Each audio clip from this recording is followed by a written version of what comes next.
Good morning, and at this time, will sergeants please start their recordings? PC recording is started. Cloud recording is good. Thank you. Backup is rolling. Thank you. And Sergeant Lugo, would you be able to start with your opening statement? Good morning, everyone. Welcome to the New York City Council Fiscal Year 2022 preliminary budget hearing of the Committee on Aging. At this time, would all panelists please turn on your video?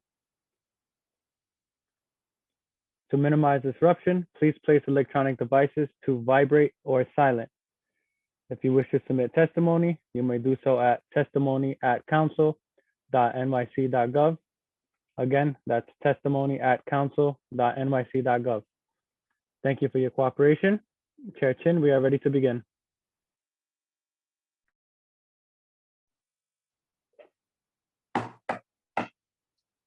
Good morning. I'm Councilmember Margaret Chin, Chair of the Committee on Aging, and I thank you for joining us today for the oversight hearing on the fiscal year 2022 preliminary budget and 2021 preliminary mayor's management report. I also wanted to welcome to all the advocates and community members who's watching this live stream, and welcome back to Commissioner Cortez Vasquez of the Department for the Aging. We are also joined by committee member, Council Member Diaz Jr., and other council member, I guess will be joining shortly, and we will announce them when they join us. In today's preliminary budget hearing, we will hear testimony from the Department for the Aging, also known as DFTA, on its proposed $383.5 million budget for fiscal year 2022. We will also discuss DFTA's operation and performance indicators from the 2021 preliminary mayor's management report, or PMMR. Just over a year ago, we met for a similar preliminary budget hearing in City Council chambers. Within a week, much of New York City was shut down, beginning a long descent into the depth of the COVID-19 pandemic. Today, we are lucky to have effective vaccines that are still being rolled out to seniors, and the prospect of new federal relief totaling $12.5 billion to the state and $6 billion to the city. Despite these positive steps, senior centers have remained closed for in-person activities since March 2020, even as amusement parks make plans to reopen. The preliminary budget includes no new needs for new investment like technology, meals, or senior centers, nor does it reflect federal revenue from the December 2020 stimulus or the potential March 2021 stimulus. The new stimulus bill contains $1.4 billion in funding for older American Act programs. In the fiscal 2022 preliminary budget, senior center funding totals $173 million, which falls short of $10 million of the administration's previous commitment to seniors. I would like to hear how the senior center budget support the cost of reopening center and how it has the resource to deal with the heightened nutrition, mental health, and health needs of seniors post-COVID. I continue to believe, as I wrote to the department in October, that DFTA should formally postpone its planned senior center RFP to deal with these programs and budget issues. With billions in new federal funding coming to New York, the administration must keep its promise to add the $10 million for senior center and rebid the system only once centers are open and have the necessary resource. Home delivered meal and Get Food NYC are also an important matter in today's hearing. Providers estimate that the need for home delivered meals has grown by at least 20 to 30% during the pandemic. There are also 777 or more seniors who are eligible for DFDA's home delivered meal, but are currently placed in the sanitation's Get Food program instead of DFDA's provider. I look forward to hearing how DFDA intends to ensure no senior goes without a healthy and nutritious meal, and how much is budgeted to meet the actual need for home delivered meals moving forward. Turning to DFDA's fiscal 2022 preliminary capital budget, there are no new capital appropriation in the next 2 years, which hampers the department's ability to plan for growth in the diverse New York senior population. This is important for the future of the system, given that the department's analysis show how 29 of the city's 59 community district needs senior center expansion. Despite these challenges, there is no doubt that the past year has shown how hard DFDA staff, the nonprofit providers, and seniors are working every day to stay healthy and connected. And I would like to thank the commissioner for her service throughout the pandemic. This is my final of 8 budget as the chair of the Committee on Aging. And I look forward to working together with DFDA to build on previous investment.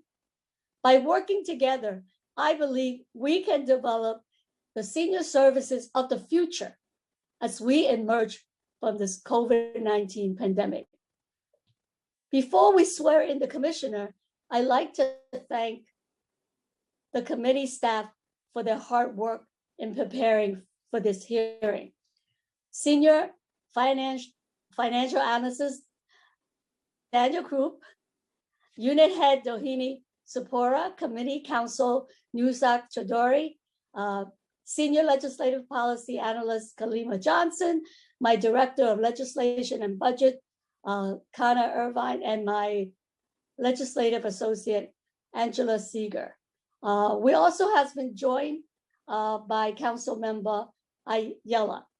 So I would now like to turn it over to our committee Senior Legislative Policy Analyst, Kalima Johnson, who will review some of the procedural items relating to today's hearing. Thank you. Thank you, Chair Chen. I am Kalima Johnson, Senior Legislative Policy Analyst to the Aging Committee of the New York City Council. I will be moderating today's hearing and calling on panelists to testify. Before we begin testimony, I want to remind everyone that you will be on mute until you are called on to testify. After you are called on, you will be unmuted. I will be calling on witnesses to testify in panels, so please listen for your name to be called. I will be announcing in advance who the next panel will be. I would like to remind everyone that unlike our typical council hearings, while you will be placed on a panel, I will be calling individuals to testify one at a time. Council members who have questions for a particular panelist should use the Zoom raise hand function. You will be called on in the order in which your hands are raised after the full panel has completed testimony. We will be limiting council member questions to 5 minutes. This includes both questions and answers. Please note that for the purposes of this virtual hearing, we will not be allowing for a second round of questioning. For panelists, once your name is called, a member of our staff will unmute you, and the surgeon at arms will give you the go-ahead to begin after setting the timer. Please listen for that cue. All public testimony will be limited to 3 minutes. At the end of the 3 minutes, please wrap up your comments so we can move to the next panelist. Please listen carefully and wait for the surgeon to announce that you may begin before delivering your testimony, as there is a slight delay. I will now call on the following members of the administration to testify and answer questions. Commissioner Lorraine Cortez Vasquez from the Department for the Aging, and Jose Mercado, DIFTA's Chief Financial Officer. I will first read the oath, and after I will call on you to respond. Commissioner Cortez Vasquez, do you affirm to tell the truth, the whole truth, and nothing but the truth before this committee and to respond honestly to council member questions? I do. Thank you. Mr. Mercado, do you affirm to tell the truth, the whole truth, and nothing but the truth before this committee and to respond honestly to council member questions? I do. Thank you, Commissioner. Thank you, Commissioner. You may begin when ready. Thank you so much. I'm having technical difficulties, so I hope that I could make it through my testimony and through the questions and answers. Good morning, Chairwoman Chin, Chair Drum, and members of the Aging and Finance Committees. I was moved, Chairwoman Chin, when you said this was your last budget hearing. This too will probably be my last budget hearing, so this is an important one for both of us. As you know, I'm Lorraine Cortez Vasquez. I'm the Commissioner of the Department for the Aging. I'm joined this morning by Jose Mercado, our Chief Financial Officer. I will do my best to answer all your questions. And Jose is quite adept at providing the details that I always I fail at. So he will provide all of the financial details. I thank you for this opportunity to discuss DIFTA's preliminary budget for fiscal year 2022. In addition to working to eliminate ageism, which we continue, and I'm happy to announce that there'll be a campaign later on in the next few weeks, ensuring the dignity and quality of life for older New Yorkers and providing high quality services and resources are DIFTA's top priorities. To support this important work, our FY22 preliminary budget projects $383.6 million in funding, of which $264.8 million is city funds, which includes an allocation of $173.4 million to support older adult centers, commonly known as senior centers, and $41.8 million for home delivered meals, and another $38 million for case management, with another $34.4 million in support of home care for homebound older adults who are not Medicaid eligible, $8 million for NORC programs, and $8.1 million for caregiver services. In addition to supporting these services, the administration has invested heavily in responding to the continued pandemic. Through the support and advocacy of important stakeholders, many who will be testifying today, we have also advanced many of our efforts to help older New Yorkers in the midst of this pandemic. These have been 9.5 months that none of us could have ever imagined at the last budget hearing. And the impact that has had on services, on our providers, but most importantly on older adults and their families has been incredible and unprecedented. Some notable successes, though, despite this pandemic, there has been opportunity and growth. Some notable successes include a pivot to online services, with 259 centers providing such services since March 2020 to January, offering 87,000 sessions of virtual events. Many of them are exciting, creative, and innovative, and it has been able to keep older adults in touch. A collaboration with the New York City Housing Authority and the Mayor's Office of the Chief Technology Office, we were able to provide 10,000 laptops along with a year of internet to older adults living in New York City Housing Authority developments. We were able to provide some training along with that, which has proven to be tremendous. Case management clients increased by the highest annual amount for which data are available from 34,937 annually in FY19 to 40,347 in FY21, which is a 15% increase. In the first half of FY20, our home delivered meals served just under 23,000 older adults daily. That enrollment spiked to roughly 27 during the start of the pandemic, but has returned back to just over 24,000 individuals in the first 6 months of FY21. Over 3.3 million wellness calls to approximately 200,000 clients have been conducted since March 2020, reducing social isolation, providing important program information and updates, and linking clients to vital services, resources, and supports. We're also incredibly grateful for the ongoing support of the City Council, which in FY21 awarded DFTA over $38.1 million in discretionary funding, allowing us to make even greater investments in often underserved and unserved communities. While recognizing all these important external partnerships, I would be remiss not to mention that this administration has over the years consistently made investments in aging services, including an overall increase of $100 million in baseline funding to basically undo the erosion to aging services that was done in the prior administration. And that $100 million has basically restored what was lost in the prior administration. This last year has challenged us to do more with our limited resources, but I continue to be proud of the work that the DFTA staff, and particularly the older adult network has done, such as, and also other city agencies, such as the Department of Health and Mental Hygiene, the Vaccine Command Center, New York City's Emergency Management, and the Fire Department. All have been collaborating to work and address the needs that have arisen during this pandemic. Older adults are fundamental stakeholders in the response to the pandemic.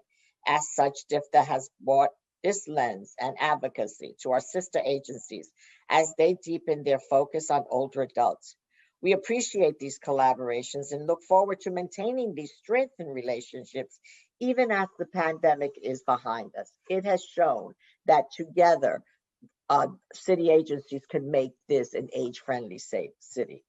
Service pivots, as you know, FY21 did not unfold the way we initially planned. Starting 3 months into the pandemic, which disproportionately impacts Black, Brown, and Asian communities, as well as older adults, DFTA and our providers had to quickly shift our services. You've heard this in every other hearing that we've had over the year. We had to adapt to emerging needs while remaining accessible despite Executive Order 100. This executive order mandated the closure of multiple businesses throughout the city during the state of emergency, including the closure of all older adult congregate centers. Through these pivots, we are all reminded of the strength and the resilience not only of older New Yorkers and their families, while also highlighting areas of need and further investments, such as technology access, increased support for seniors who choose to age in place. We also need broadband in this city. DFTA services over the last year with our providers has transitioned programs and services to be virtual and telephone based.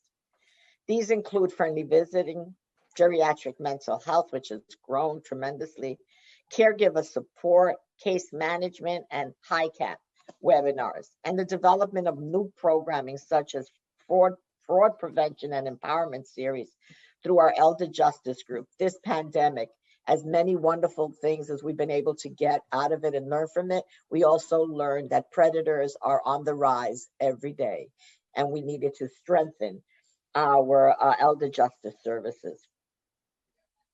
Virtual programs provide older adults with flexibility to join where they can at their convenience and not have it interfered with their schedules. It was an interesting learning. It forces community connection, wellness, and intellectual, creative, and physical engagement. We are increasingly seeing the value in this delivery method and are working on ways to ensure that virtual programming continue post-COVID to provide older adults with more choices and flexibility and state-of-the-art programming, regardless of where they attend. Older adult centers, many of which are offered some virtual programming, pivoted quickly in order to increase virtual program offerings in such areas as social engagement.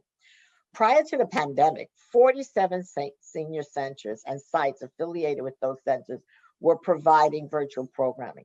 That number has grown throughout the pandemic, and as of this January, 259 older adult centers and their affiliated sites have offered over 87,000 sessions of free programming that include fitness classes, arts and crafts, music, socialization programs via Zoom and other apps. As a result, older adults now have a wider range of options and fewer barriers to attend. Centers are providing virtual programming in over a dozen languages. Virtual programming is one example of adapting to a changing need for our older adults. We've all learned more virtual programming and Zoom meetings than any one of us ever anticipated in our lifetime. We have learned the benefits of this option and look forward to continuing to offer increased virtual programming in the future. At the start of the pandemic, congregate meals of older adults would transition to grab and go. It was a good meal provision service. It worked effectively. But then immediately after that, we saw the science told us that it was important for older adults to stay at home.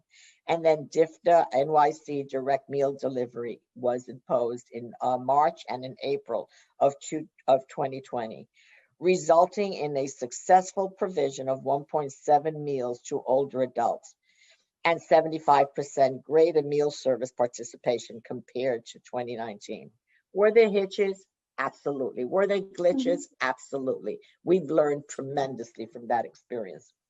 And as a matter of fact, we did an after program report, and many of those changes have already been implemented at DFDA.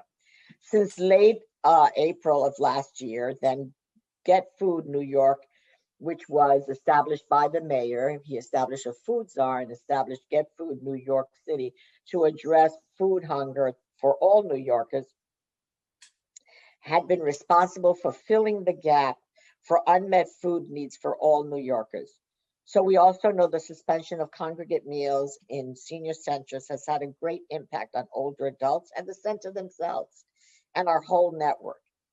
For older adults, the absence of congregate meals results in a reduced social activity and engagement with the center itself, their trusted partners, their most trusted partners. We are eager to see senior centers continue to increase their engagement with their members and non-members as we await full reopening of senior centers. As you remember, one of my earlier hearings, I thought that was going to happen last May. And then I was hopeful we would do it in July. And here we are in March of 2021, almost a year without having senior centers. Social isolation occurs when a person has little or no contact with anyone. In older adults, as you all well know, it can be harmful to their well-being and lead to a variety of serious health problems, including depression, cognitive decline, and heart disease. Combating social isolation has always been a top priority for the agency. These efforts have increased over the last year. During the pandemic, as we said earlier, DFDA and its providers, all of its providers have stepped up to the challenge, have been conducting thousands of wellness and check-in calls. These calls serve as an essential purpose, not only to check in on an older adult, but to provide referral services like food, friendly visiting, elder abuse, mental health, and other services that the city is setting up during a COVID-19 pandemic. To date, more than 3.3 million calls have been placed since last March. And almost, as I said earlier, 200,000 adults have been reached. One of the things is that this pandemic has forced innovation and a rethinking of how we do everything. So one of the issues that has emerged is the friendly visiting program focused on isolation, largely homebound seniors who were served through DFTA's 21 contract service managers, which covered all 59 community districts. The program matches older adults facing the negative effects of social isolation with well-trained volunteers who help spend time with them in order to provide some social interaction. As a result, friendly visiting service serves as a mental health intervention program. The program model expands the older adults' connection to their community and may prevent the isolated older adult from declining into depression and loneliness. During last year, these visits have been conducted all virtually.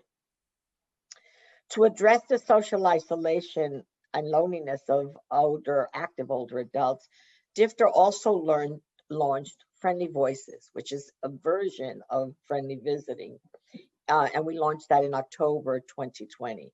This program is set up to remain virtual even after the pandemic is over, and the eligibility is open to a wide range of older adults.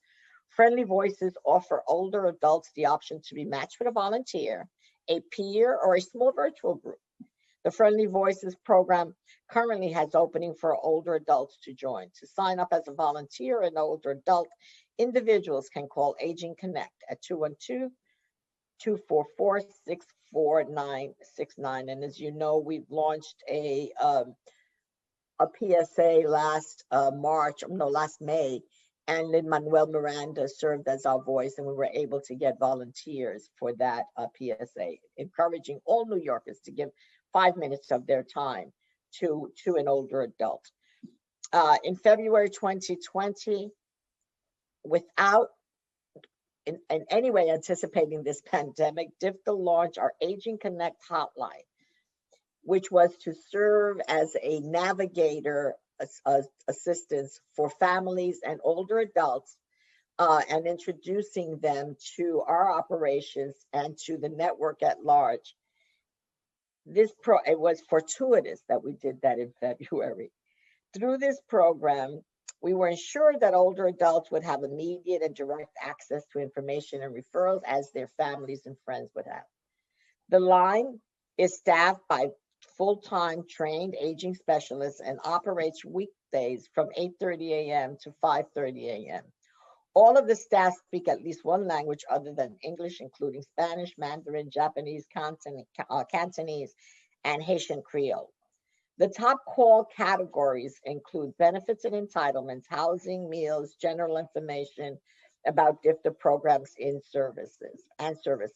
In the first year, Aging Connect received 79,000 calls, which is an average of 302 calls per day. The annual budget for this program is $3.1 million. Aging Connect has shown to be an excellent partner and navigator during this pandemic. Home delivered meals program is another vital component of DFTA's network, as you well said earlier, Chairwoman Chin. Not only do home delivered meals provide sustenance for homebound older adults across the 5 boroughs, the interaction with a delivery person, which for many seniors might be the only direct human interaction for the day, supports our ongoing efforts to combat social isolation, which was, as you all know, exacerbated during this pandemic. The driver would not be able most of the time to have direct contact, would leave the meal outside the individual's door. The number of meals delivered to homebound older adults increased by 5% between 2019 and FY20. In 2020, a total of 4,950,426 meals were delivered by our providers. In the spring of 2020, DFTA consolidated 23 contracts into 15 contracts, giving the providers more flexibility in how they manage the expenses of these contracts. The total budget for this program is $41.8 million. Through the contracts, DFTA-funded programs are able to address the most critical overarching goals of the Home Delivered Meals program. including increasing meal options for recipients, embracing the diversity of our city by increasing the availability of culturally aligned meals and vegetarian, halal, kosher, Latin, Pan-Asian, and promoting uniformly high-quality meals from good food. Also, a great initiative, and I know it's important to you, Chairwoman too, is the social adult daycare programs. Local Law 9 of 2015 required that all social adult daycare centers operating in city are required to register with DFDA, and that DFDA also serves as an ombudsman for any complaints against these facilities. In FY20, DFDA received registration forms for 262 out of the 347 centers. From January to December 20, there were 140 distinct allegations received. 36% of the allegations were related to potential Medicaid fraud. As such, the senior adult daycare centers use cash and/or goods as incentives to enroll potential adults into the program and/or billing for services not rendered. This year, centers have remained closed to in-person gathering, as all congregate settings have, and there have been 11 complaints filed so far for failure to comply with Executive Order 100, which bans congregate gatherings during this pandemic. In addition to the pivots having to be made to address the pandemic itself, DFDA has been happy to support the efforts of the Vaccine Command Center, the VCC as it's commonly known, in helping it in COVID vaccine rollout with our existing resources. Upon the expansion of the vaccine eligibility to older adults, we immediately activated our providers to start contacting older adult clients to distribute information about the vaccine, as well as assist folks in scheduling their appointment. DFDA and its providers are currently making thousands of calls a day in which we share information about vaccines, make appointments, and when necessary, provide available transportation options. We have also sent robocalls in several languages directly to older adults as part of this outreach. In partnership with the VCC, we've worked with City Meals on Wheels to place printed collateral about what older New Yorkers need to know about the vaccine in their home delivered meal boxes to approximately 20,000 clients. To supplement the free ambulance and taxi services offered by the city, many of our senior centers have made their vehicles available to support older adults' access to the vaccination appointments. We know the best systems have been laid out. However, supply has never been able to meet the demand. We believe that we'll have a breakthrough in that rather shortly. So lots of frustration around the supply and demand issues. DFDA is also supporting the plan to vaccinate individual adults who are homebound as well. For those who have limited mobility, bringing vaccine centers as close to them as possible is essential. With a focus on the 33 neighborhoods identified by the Task Force on Racial Inclusion and Equity, the city has set up temporary vaccine clinics at many Nycc senior center and community centers, as well as within NORCs. Now that a vaccine is available that is more easily transported, the city has started a pilot door-to-door campaign with the New York City Fire Department and will soon incorporate healthcare provider experience in home-based case, such as visiting doctors and nurses, as well as larger providers, including Northwell, Mount Sinai, and Montefiore, to provide in-home vaccinations to those who are unable to leave their home. DFDA and providers are reaching out to clients who are known or likely to be homebound within our programs to confirm that they would like an in-home vaccine. Currently in its initial phase, the program would scale up in the next coming weeks as supply of the Johnson & Johnson vaccine increases. This vaccine does not have the same requirements, storage requirements, as Moderna and Pfizer. In support of the direct vaccine distribution, DIFTA staff has signed up to volunteer weekends at city-run vaccination distribution centers, ensuring that those with appointments have a seamless process upon arrival. I have served as a secret shopper in many of the sites to ensure that access and services for older adults are adequate. I cannot reiterate enough how important our providers and community partnerships are, how the DIFTA staff has stepped up through this process. From calling older adults to helping schedule appointments, disseminating information, and advocating for local sites. Our partners continue to advocate for and provide support to their community. We appreciate those services. We appreciate these efforts. We could not have been able to serve older adults without this partnership. In conclusion, I will always say, there are always more ideas for which funding is necessary, but I continue to be proud of the great work that DIFTA and our providers have accomplished with our resources, our current resources. Despite difficult financial times, we have been able to meet the needs of older adults across the city, develop new programs, and expand reach to older adults who had not been previously known to DIFTA, which means that we have the number of 1.4 million older adults. Many more of those are now known to Department for the Aging as well as our providers. And it's one of the things that you, Chairwoman Chin, have always said, that we need to make sure that we tap into that new pool of older adults who had not been served by us before. Last year has highlighted the resiliency of older adults as well as the system gaps that should be strengthened in order to fully allow people to live in their community as long as they desire. We believe in a city where people should be aging in place with dignity and prevent institutionalization for as long as possible. And we are very pleased that AARP has joined in that same message. As we look towards the future, I look forward to continuing to explore ways to match services to increase demands. We are excited to continue to innovate services, not just as the pandemic lessons, but as we look forward to the future and the changing needs of our city and the changing demographics of older New Yorkers in this city.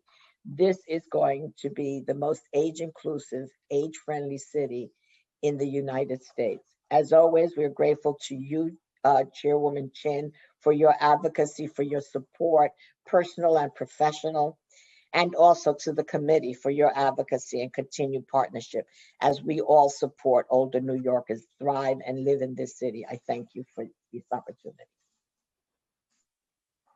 Thank you, Commissioner. We will now turn it to the chair for questions. Thank you, Commissioner.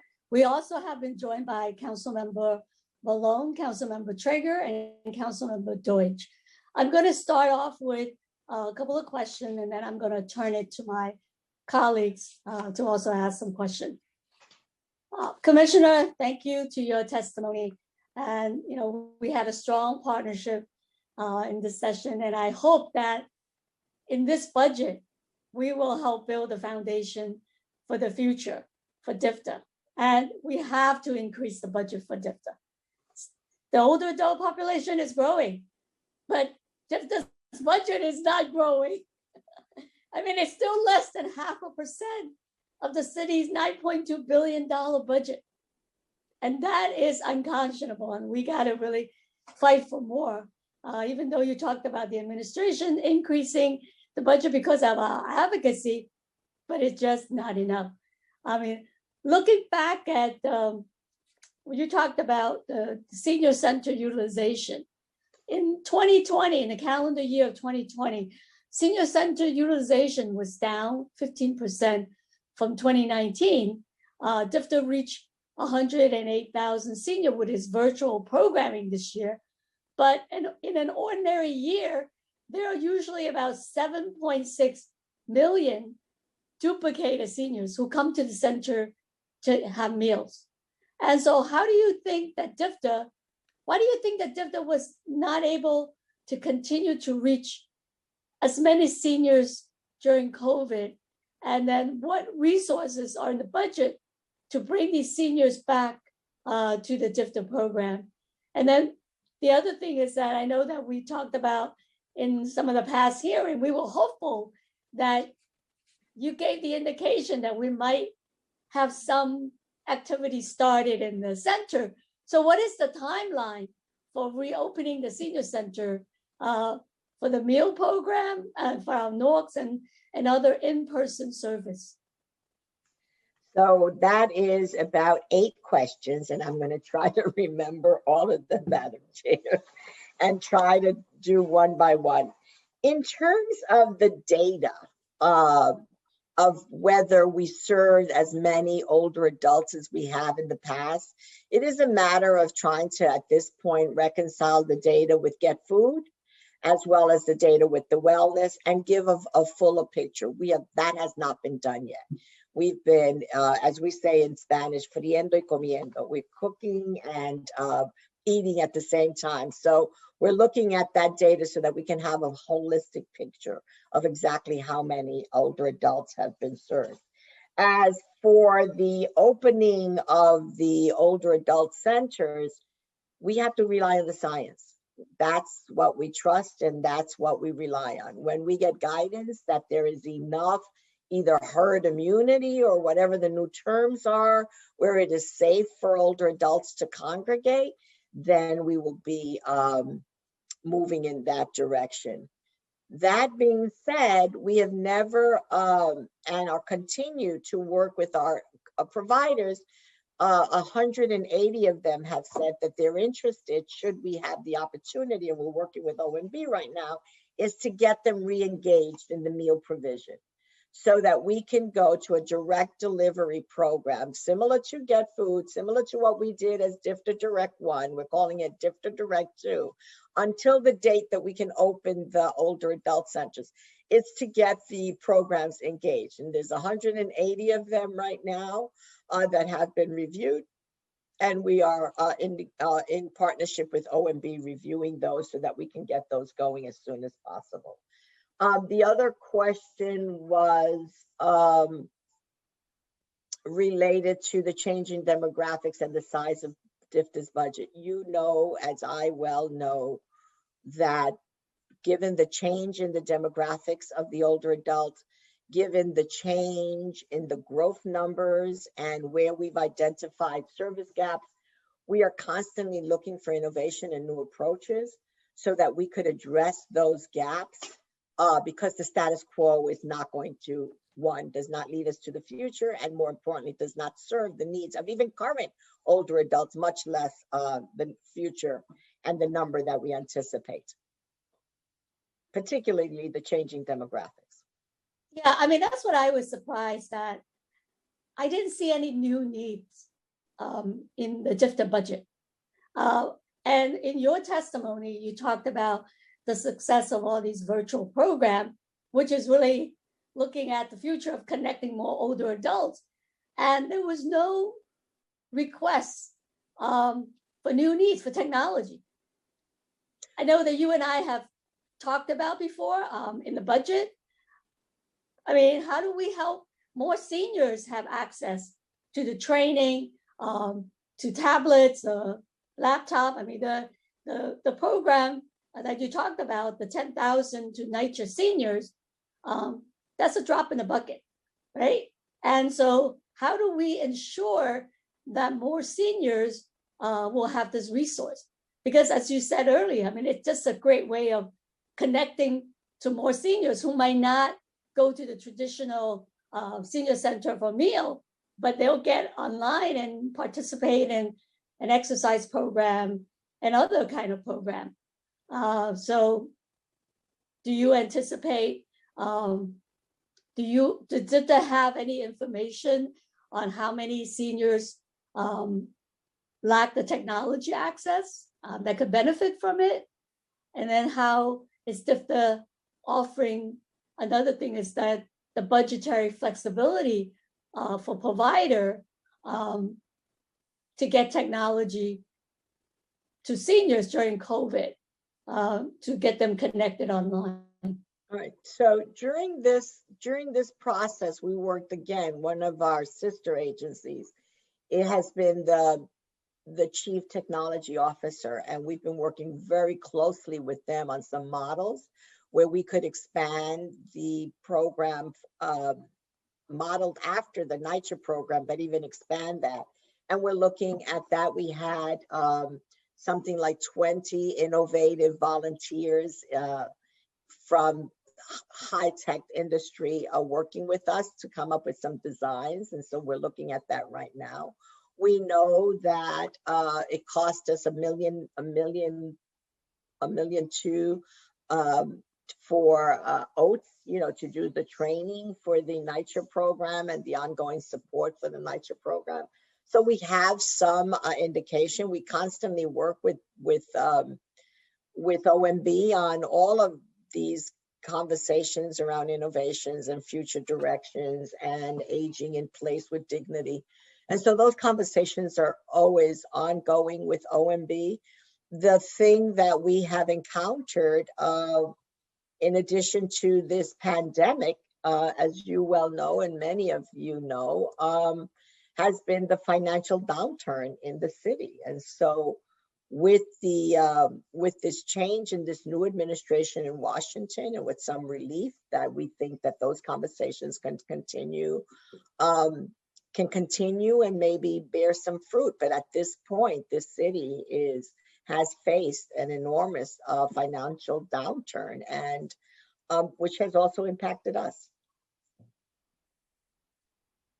But there's hope coming in the future. So that's what in my opening, I wanted DFTA to really think about, well, how do we plan for the future? Anticipating that there will be some resource coming, and we need to really be prepared for that. In December of 2020, there was $900 billion from the stimulus that included a $3.2 billion through an emergency broadband benefit to help millions of students, families, unemployed workers to afford broadband that they need during the pandemic. Was DFTA coordinating to inform older adults, eligible seniors who might be able to apply for this benefit that are on SNAP and Medicaid? I would have to get back to you because I will see what we were doing with the virtual programming. I don't have that readily available. I'll have to get back to you on that. What I can tell you is for the homebound, what we did was we were able to, because of the increased demand in home delivered meals, with the stimulus money that we received at DFTA, we dedicated it to home delivered meals. And we've been able to, we set aside money so that we can continue meeting that increase till this July. And our home delivered meals, the increase in our home delivered meals are covered until then. Well, with the home delivered meal program, I think there were about 73,000 seniors that received the Get Food program in 2020. And then DFTA had to transfer around 800 eligible seniors that are eligible for home delivered meal to Get Food due to the overutilization of the home delivered meal program. So how much more funding is needed to fund the full need of the home delivered meal program? And how is DFTA reconnecting the seniors who are on Get Food to go back to the home delivered meal program? Absolutely, and that's exactly one of the issues that we're working on right now, Chairwoman Chin. We recognize, for us, there was in order of priority, it was to make sure that no one went an older homebound adult did not go hungry, right? And one of the things that we did was, during the case management process, if the home delivered meal provider in their particular area was at capacity, even over capacity, and could not provide services, we immediately got them onto Get Food. That was the priority. And what we're doing right now is looking at how many are on Get Food, what is the capacity of the home delivered meal programs currently, and what will we need to continue to support those individuals on Get Food. Jose, do you want to add anything on the home delivered meals budget portion that I have missed? No, Commissioner, you actually hit all the high points. Okay. So we're over capacity, and our providers are at capacity and working hard, and we use Get Food as a default. Okay. Well, And I we're told looking at the the cost. I told the OMB director when we had the finance hearing that providers are asking for another $16.6 million for the home delivered meal program so that we meet the national average, because right now we're paying provider much less from the national average, and a lot of them are suffering deficits from this program, and that should not be the case. So we're advocating for more money on that. I'm going to come back. I hear you, but I also want to remind you that we also last year, as you well know, and with your support, we were able to increase the meal costs, the per meal cost for home delivered meals last year. Yeah, but not enough. So we got to do more. I'm going to pass on to my colleague to get a chance to ask some questions, and then I'll come back with some of the other questions. Thank you, Chair. I will now call on council members in the order they have used the Zoom raise hand function. Council members, please limit your questions to 5 minutes. The Surgeon at Arms will keep a timer and will let you know when your time is up. We will first hear from Councilmember Ayala, followed by Councilmember Vallone, and then Councilmember Deutsch. Councilmember Ayala? Time starts now. Good morning, everyone. Good morning, Commissioner. Good morning, everyone. So I have 2 questions. One of them is regarding, so I know that we don't have a date yet, and there's no way to predict when senior centers will be able to open. But I'm wondering, as the weather starts to get nicer, has there been any thought process to maybe using some of the open streets as a possibility for outdoor programming, for maybe exercise classes? I know, jewelry making, painting, these are, no touch, low contact type of activities that can be, I'm sorry, my staff left their phone there and it's ringing. But these are activities that can be done outdoors that would allow for some level of, of interactions among peers. And I know that they would love it. And then 2, the second question is regarding the mental health training. So we voted on that bill in October, I think of 2018, to require the mental health first aid training for case workers and individuals that work in senior centers that are coming, interfacing with the senior adult population. And I'm wondering, has any of that training started? Because I'm concerned, right, as people, we're in year 1 of this pandemic, a whole year without, that level of interaction. As case workers are making these calls, are they better prepared to identify mental health issues, depression in older adults that they're interacting with? Great, thank you for the questions. All right, so I'm going to take the first one first. All right, Council Member. We have been working very closely with the Department of Health and Mental Health on guidance on what kind of activities can we provide. And we almost weekly, we meet with them as programs come to us with ideas of, can I do this? Can I do that? We meet with the Department of Health to get some guidance. We have been talking for a while, and this came straight from the network. Talking for a while, can we do meals outdoors? How can we do some meals? How can we do activities? How can we do Tai Chi? All which can require, distance. Tai Chi is an important form of exercise for us, but it's also key in all senior centers because it's a fall prevention process. And so it's one of those activities that's very important to, along with many others in certain dance classes. And so we're working with the Department of Health and Mental Health to give us some guidance on what we can do, the number of people we can do, the kind of requirements that we would have to put in place. Just like we did, Council Member Ayala, when we started opening cooling centers last year. We went through a very rigorous process with them as to what the guidelines were. And we're doing that every day and looking into that. As for the mental health, first aid mental health, yes, that has been done. I'll get back to you with the number of sessions and the number of people trained to date. All right? I will. Thank you. Thank you. Always.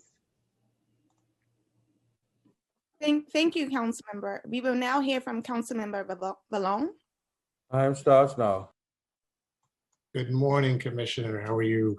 Good, good. Thank Like you. said, this is our last one together. I know Mighty Margaret, as we call our aging chair, and I have been from day one for 8 years, and it'll be bittersweet next year watching this without us. But you know, we always champion DIF to have more funds, right? That's our role. And I guess seeing after 8 years that this committee and under Margaret, seeing a budget, so it's not you, it comes from the administration. If the budget goes from 50 billion to 90 billion in those 8 years, and we're still at that 0.5%, you just cry inside, because you know there are so many more seniors that we can reach. But with the budget that you have, it's you're doing the work you can with what you have. But we are always going to fight for that extra funding, and that's a big hope of mine for the next administration, to finally prioritize that budget. I got a question I want to pass on, and maybe you can help. And this could be pretty easy if what they're saying is correct. So I have 3 of the larger providers. I have Common Point, I have Self-Help, I have HANIC, and a couple of smaller. And they're saying that as of July 1st, they were told by DIF to not use the funding the small amount of funding they had for budget for home delivered meals. And they still have yet to get the green light to use that. And they want to provide the home delivered meals, but they have to use private funding to do that. That seems like something that we can do rather quickly, or like they're not getting an answer as to when that can be green lighted. For the budget that they did have, they were told don't use it. Can we take a look at that and see? I will take a look at that, because that doesn't sound familiar or correct at all. So I will definitely. From when July 1st, I guess when they decided home delivered meals would stop at that point being funded, they have yet to get the green light. That's 7 months now. So they've had to raise private funding to meet the needs of the seniors, because there is a budget allocated amount that they have in the contract, but they've been told not to use that.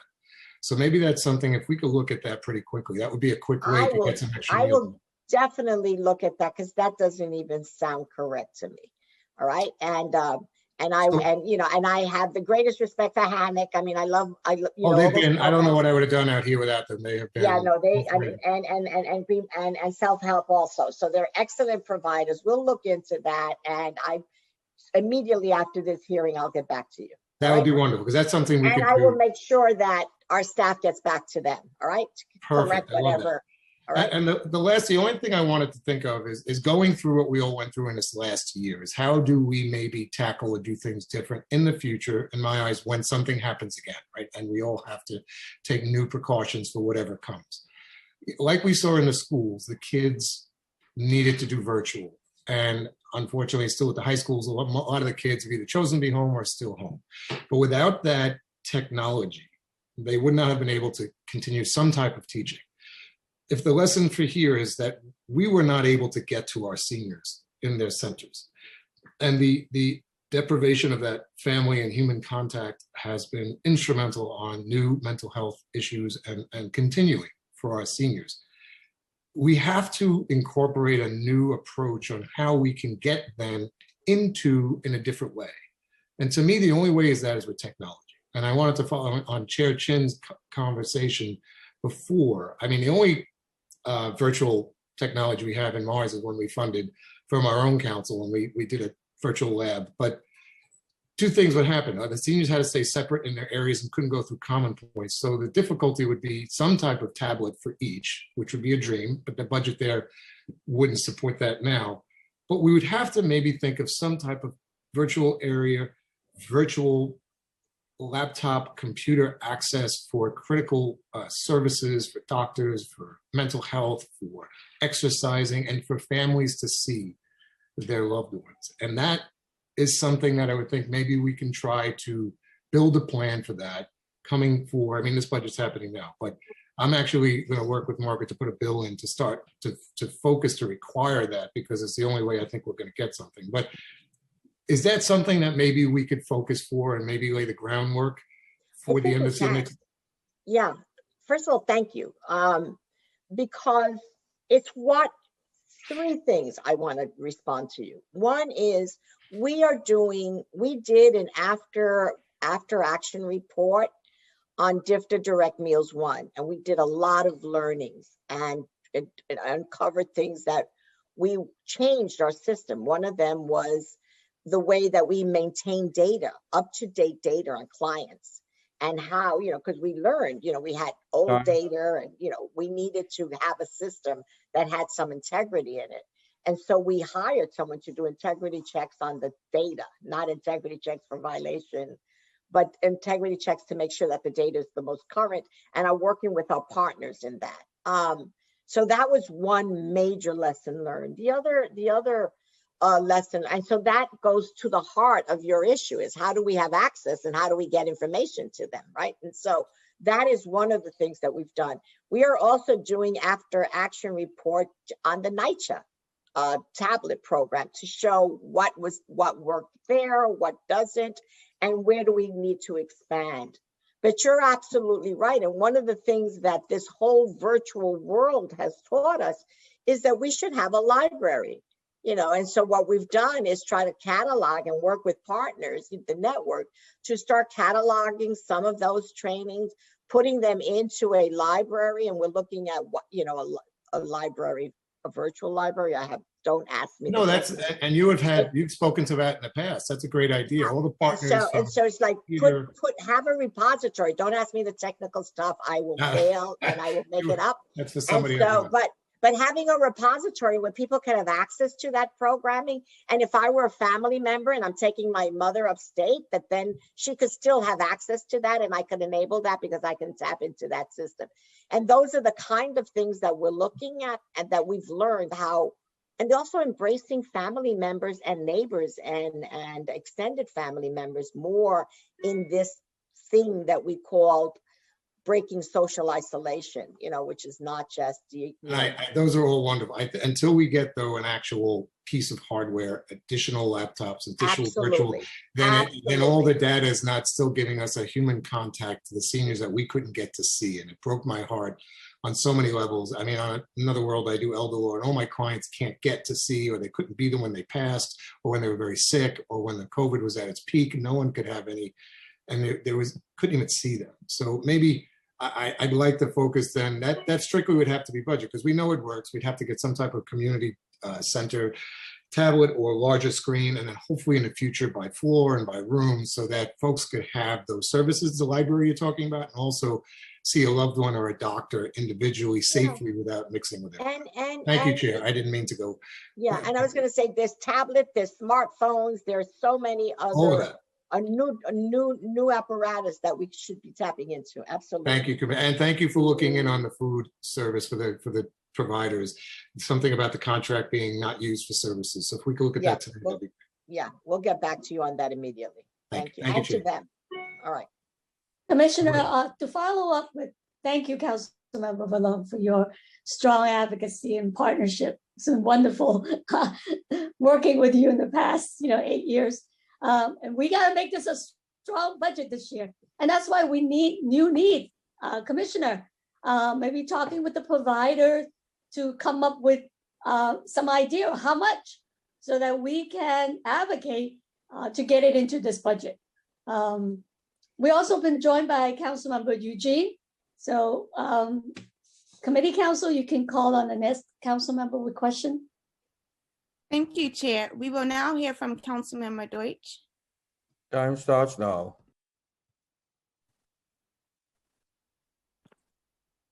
Thank you. Good morning, Commissioner. Good morning. Good morning.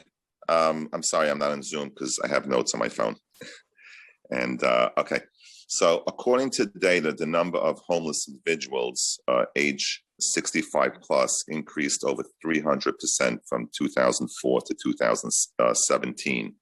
And it continues to say that if nothing is done by 2030, the homeless population for seniors can triple. Now, I'm extremely concerned about the future of senior housing and the current situation of when a senior can't afford their rent, and even with all the programs such as SCREE. Now, I have been working on a senior housing plan in my district since the beginning of 2019, and this administration has been dragging their feet, and I'm talking about hundreds of senior housing in my district. I have a plan. I have the space that's owned by city-owned, and up until yesterday, the administration's been ignoring land use and city planning regarding my plans since the beginning of 2019. Now, what role does DFTA play in senior homelessness, and what conversations does DHS, in particular Commissioner Banks, have with Department of Aging to work with your office on future senior housing, as well as seniors possibly being evicted or displaced from their apartments when they cannot afford their rent? All right, let me take that, parse it out as I best I can, and try to answer your inquiries. As for senior, older adults who are homeless, we have 3 programs that we work with, Project Find and several other programs. We have a program that provides supports for men who live in a veterans who are homeless or who live in shelters. So we work closely with those providers that provide those services. We also work very closely with Nycc if a older person is finding themselves at point of eviction. We have some interventions and relationships so that we can bring in some services and try to prevent that dispossessed notice or anything of that nature. We work very closely with HPD. You know that the city has a goal of a housing goal for older adults. We are well into that program, and we work very closely with HPD to constantly advocate for older adult housing. We know that it is essential because as a city, we believe and are committed to people aging in place with dignity, and part of that, it requires a home so that older adults can do that to avoid institutionalization. Housing is a critical need in this city, and it has been a great shortage. But as far as coordination with those sister agencies who have primary responsibility, it is something that we do on a regular basis. And we also support the network to ensure that we prevent homelessness wherever possible. So what is the goal, and has that goal been met? The development of older adult affordable housing, the mayor had a goal. I believe that was established about 2 years ago, that goal, and I will get to you as to what percentage has been met. I do not have that data with me. I will get back to you. Now, do you have any data on how many seniors have applied for the rental one-shot payments? I will have to get back to you on that. Okay. Do you have conversations with Commissioner Banks about senior homelessness? I have conversations with Commissioner Banks on many items, including homelessness, as well as food insecurity and income insecurity. Those are conversations that we have regularly. Does the Commissioner Banks, does he collaborate with you on senior housing plans that council members bring up to him? I cannot speak about individual items. I don't recall us discussing individual projects.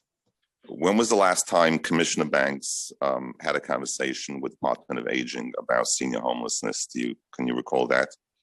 No, I can't. Was it any time within the last year?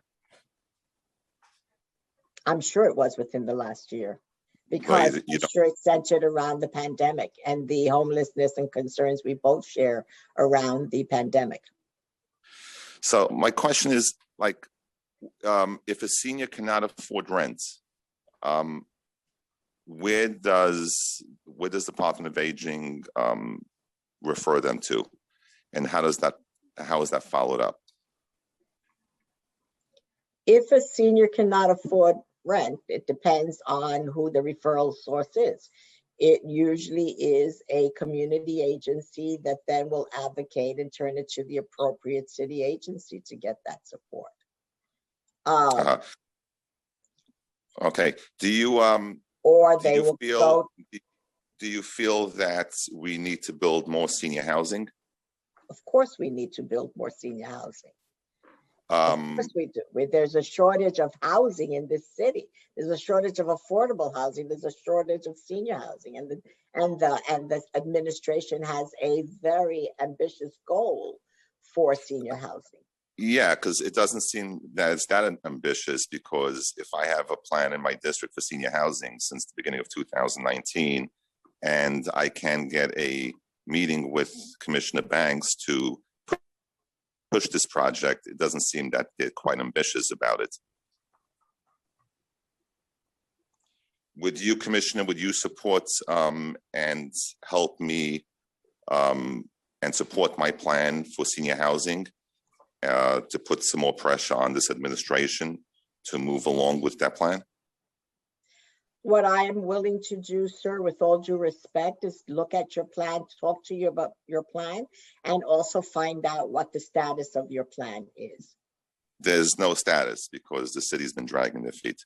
It's approximately between 50 and 80,000 square feet of land, and it's right in Brighton Beach, and it's yeah. Councilmember Deutsch, I think we could follow up offline, because on Friday's hearing with HPD, they do have programs that's subsidize, building of senior housing, and there's a goal. And so we could also help reach out to HPD on this. Usually it's a you could have a nonprofit provider putting together that program, but you and I can follow up offline and see how we can be helpful. Okay, I just want to end off by saying that I'm very disappointed with this administration when it comes to building affordable housing, and in particular for senior citizens, with such a high homeless rate in New York City.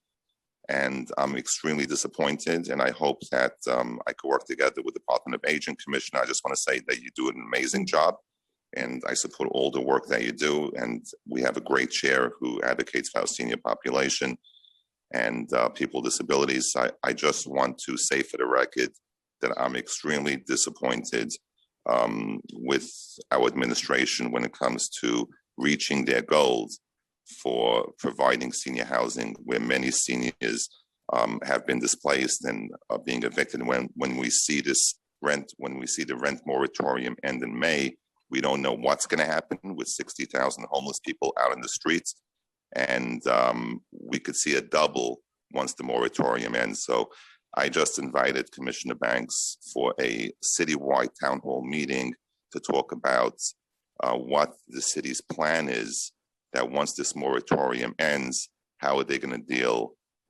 with additional people who may end up homeless on our streets. So thank you very much, Chair. Thank you, Councilmember Deutsch. Are there any other council members that want to ask a question? No. Seeing that there are no other council members with their hands raised, I'll turn it back to you, Chair Chen. Thank you. Commissioner, I just wanted to follow up. In your testimony, you did talk about the private social adult daycare. and the number that was registered. How did DFDA work with them during the pandemic? Because they were not open. Do we know that if they contacted their client to provide services like our senior centers were doing? One of the things that we did was, frankly, Chairwoman Chin, and I'll get back to you on exactly what we did, but I can tell you where we spent most of our time was making sure that they were not open, and we had to focus on I can tell you the ones run by DFDA, with your support, were in constant touch with their clients and providing virtual services. And what our goal was with the other ones was to make sure that they were not opening, and making sure that, that was our main focus, because we kept getting information that they were open, and we had to go back and keep reminding them that they could not be open, and the risk that was being exposed. So, but I will get back to you on that exactly. What kind of oversight? We don't have oversight of them. That's a state requirement. Our role is as an ombudsman that you as frankly, that you ensured that the city has some role, is as an ombudsman, which is to handle complaints and refer complaints to the appropriate authority. Yeah, I think a lot of those clients did reach out to DFDA or our senior service provider and got connected with Get Food, or I mean, that's the growing number of seniors that I think you've talked about in other hearings. Yeah, I don't have data, but I wouldn't be surprised that was a contributor to the increase for home delivered meals. We don't have data to corroborate that, but I'm not. Commissioner, I can jump in. I mean, basically, a lot of them did pivot to doing outreach to their clients online. They did get paid to do that. Yes, that was part of their Medicaid reimbursement. Yes. Oh, okay. Yeah, because we heard some complaint from actually some of the SAC saying that they were not getting the reimbursement amount for what they were doing. I said, well, talk to your MLTC and the state. Great, thank you. So I just wanted to focus a couple of questions on the future of the older adult center, because in your in my opening, I talked about the need, and in your own analysis with city planning, you mentioned that 29 out of 59 community district needs more senior centers, right? And so we didn't get the 10 million that was promised. I mean, that's not even enough, but we just want to make sure that 10 million is in this budget. And I told the OMB director during the hearing. So what is the strategy to meet this need? And have you made a request to OMB to talk about increased funding for senior centers? Because there is a great need. Okay. I want to talk to you about the future. We know that there is going to be tremendous growth. We know that there are many more people aging in place, which is why we see the diversity of particular communities changing so much. We know that given that growth, we anticipate that there will be a need for anywhere between 17 to 19 senior centers, as well as additional NORCs, or included in that as additional NORCs. That is the future. We also know that in-home services are going to be required as more people age in place, and we want to ensure that this is a city that is age inclusive, where people could age in place with dignity. So those are all givens, and we have scenarios for all of those those growth opportunities. We know that they are, and it's interesting to see that there is a correlation between the 33 districts that were the high need districts that were identified by the Racial Equity Task Force, that there is an overlap of service gaps in some of those districts also, and that they will be experiencing the growth. So that all of that data and projecting forward is known. But what we also know, Chairwoman Chin, is that the status quo is not going to be able to meet the needs of as we exist currently, is not going to be able to meet the needs of the future. Well, there's going to be federal money coming, right? That is the positive outlook. But we don't see the increase in funding or increase in the DFTS 2022 budget. It doesn't reflect the needs. And that's why we need to work with you to advocate with OMB. I mean, we need more senior housing. There's no capital money in DFTS budget. So how are we going to build more new senior centers, right? I mean, all these capital projects are projects that's funded by the council because of individual requests.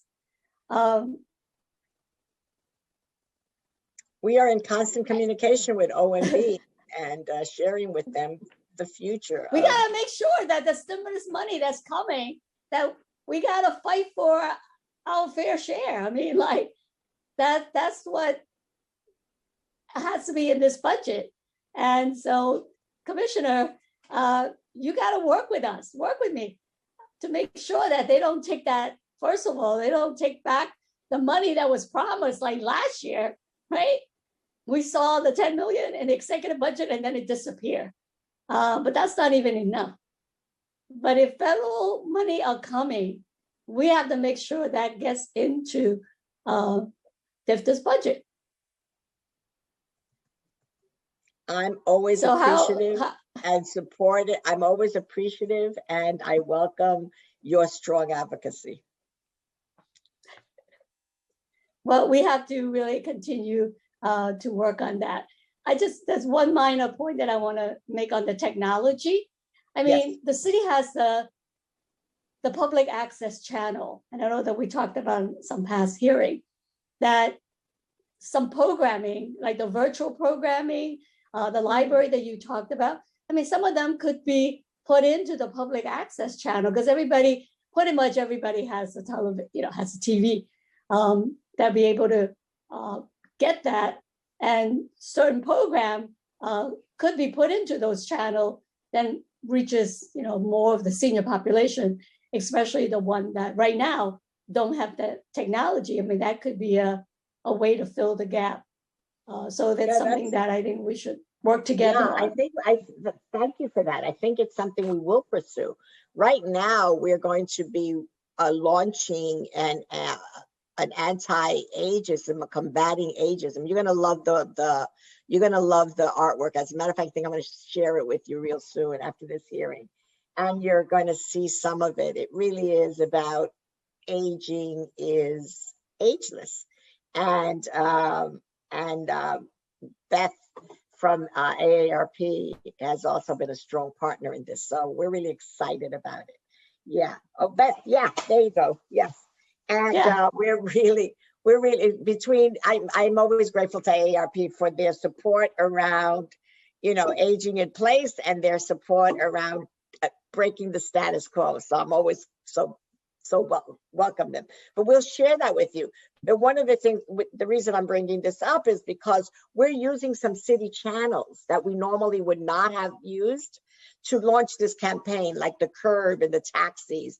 And so the idea of using public access television also will just enhance our reach. So thank you for that suggestion. You're gonna love this campaign. Oh, I'm looking forward to it because last night at AARP, I was at a workshop with Dress for Success alumni, and we talked a lot about how to fight ageism and age discrimination. AARP showed the video which was Oh very my God. interesting. Isn't that video? I mean, that I think that video is one that got my fired. The one for her age, that one, is that what you're talking about?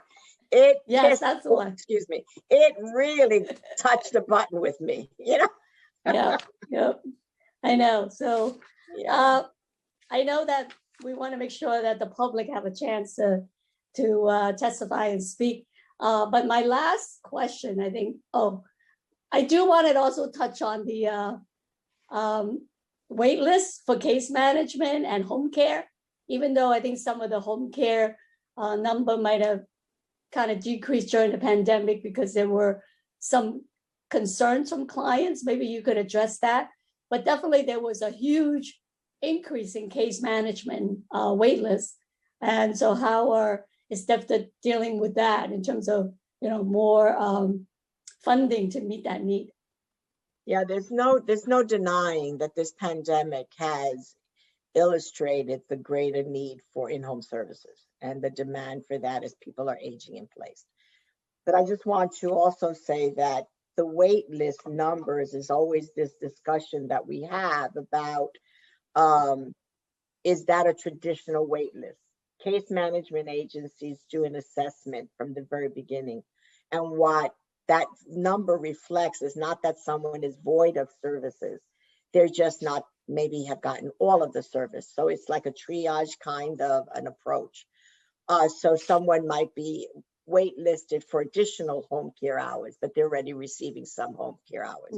Or someone might be waitlisted for another service. So it's not a traditional wait list where someone is not without service. Yes, of course, there's some people just because of the increased demand, but it's not the traditional wait list. And I always try to get people to understand that, because case management agencies who do an incredible job because they're triaging people at all times and making sure that they have access to as many services as possible.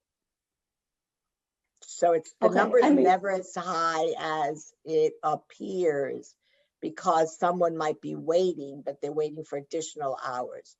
Or maybe we're trying to bring them back from get food, but people are getting some level of service. And the network, traditionally, go ahead. And traditionally we have put in extra money. We put in extra money last year to really cut that down. And it's a commitment and an effort that we're on constant relationship with our case management agencies. And, like all other agencies, we meet with them on a regular basis to triage these kind of issues.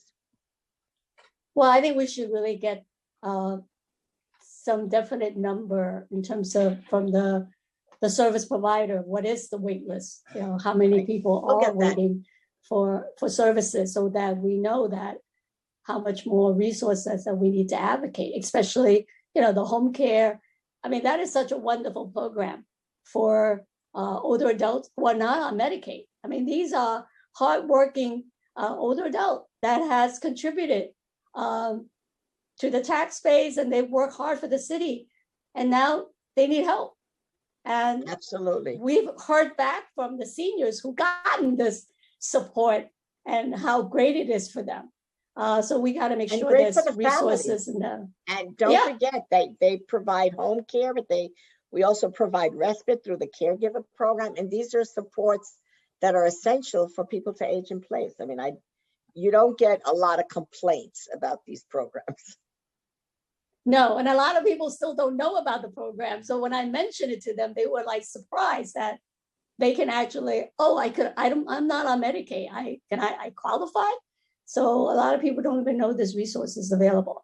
So my last question is on the senior center RFP. Last year, this time, we heard that, the RFP is going to come out, and then 5 months later, it didn't happen. And then there was some miscommunication. Provider thought that they only had a short period of time. But officially, I asked for a delay because right now the centers are dealing with so many different issues. And we got to make sure that the budget is there, that we have enough resources to really support the expansion of the the senior center. So will you consider postponing the RFP past the July 1st? That was supposed to be the award date deadline. So I've been very responsive and respectful about everybody's issues around the RFP. And to that, I would say that it will be virtually impossible to have a July 1st start date if we delay and postpone any longer. We have taken everyone's considerations. There will be an RFP in 22, whether it's a July 1st start date, more than likely not, but there will be an RFP. We cannot continue with the status quo. Too much has changed in this city for us not to do that. But we're also being as responsive as we have been. And you know that I've said this to you, that an RFP has to come up so that we can really start shaping for current state, which is very different. These programs have been in place since, for some of them, for 10 years, 9 years. The last time we issued an RFP, and it was on a small scale, was 7 years ago. Who the older adult is today, who New York City is today, is very different than it was. And it's for all of us. I keep hearing from the network, from many people in the network. I've heard from few who don't want it, but I hear from many who also are saying, when is it coming? Because they too want to move on and grow and be able to respond to the future needs, to the current needs, which are very different than what they've been able to, and also to the future needs. And I'm sure that many of them will testify after I get off, and they will tell you their opinion. But I know that to be responsive and to live into the future, you've got to start sometime, and this is the time to start. Well, we will continue to work on that, but I think it's also important for the DFTA to make sure that we work with you, but to make sure that 10 million is added into the budget for our senior center, so that they can, be prepared to meet the new needs that they need to do. I mean, they're doing so much more than what they used to do before. So when we prepare for the senior center to open, to have more virtual program, and make sure that there's sufficient services, we got to make sure that at least that 10 million should be in there in the adopted budget. So that, or even more, but at least we got to make sure that money is in there. Great. Did you get a promise from OMB on that? We have on from OMB, what we have around that is that, and I've said this before, I don't think anyone, either in OMB or in this administration, is aware of that's a commitment. We believe that will be realized. And it was just this change in the financial situation that just set us all back. But this administration is committed to that 10 million being in the adopted budget, as we are about looking in the future for RFPs and everything else. All right.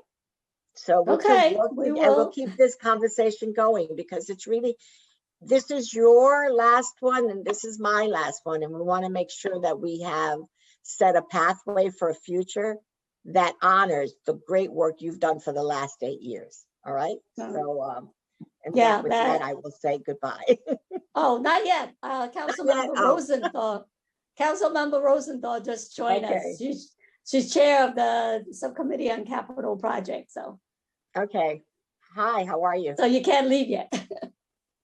All right. Good. Thank you. Councilmember. There we go. It's so nice to see you, Commissioner. So nice to see you, Chair. I'm sure this was an exceptional hearing. I apologize for getting on late. I had another Zoom, but Councilmember Chin, I just wanted to pick up on sort of something that was just agreed to and clarify. Did I hear the commissioner say that this administration is committed to putting in the $10 million? I have, what I can tell you is that everyone is committed to working towards getting those $10 million in. Yes, that is what I know. There's a critical tiny little nuance that will reflect whether or not what you're saying is accurate. So if the $10 million is put into the mayor's executive budget, then reflects commitment. If it doesn't get in until adoption, that means the city council is committed to getting it done, number one. And number two, it means that it's only in for 1 year. It doesn't get baselined. So I just want to make clear, when I jumped in, I heard executive and adoption being used interchangeably. They're not interchangeable. In May, when the mayor comes out with the executive budget, the 10 million will either be in there or it won't. Full stop. If it's in there, I know I just said that, it reflects an actual commitment by this administration. If it is not in there and Councilmember Chin has to, do everything in her power to get that 10 million to be part of the negotiated conversation on what the final budget is for next year. Again, only 1 year, not baselined.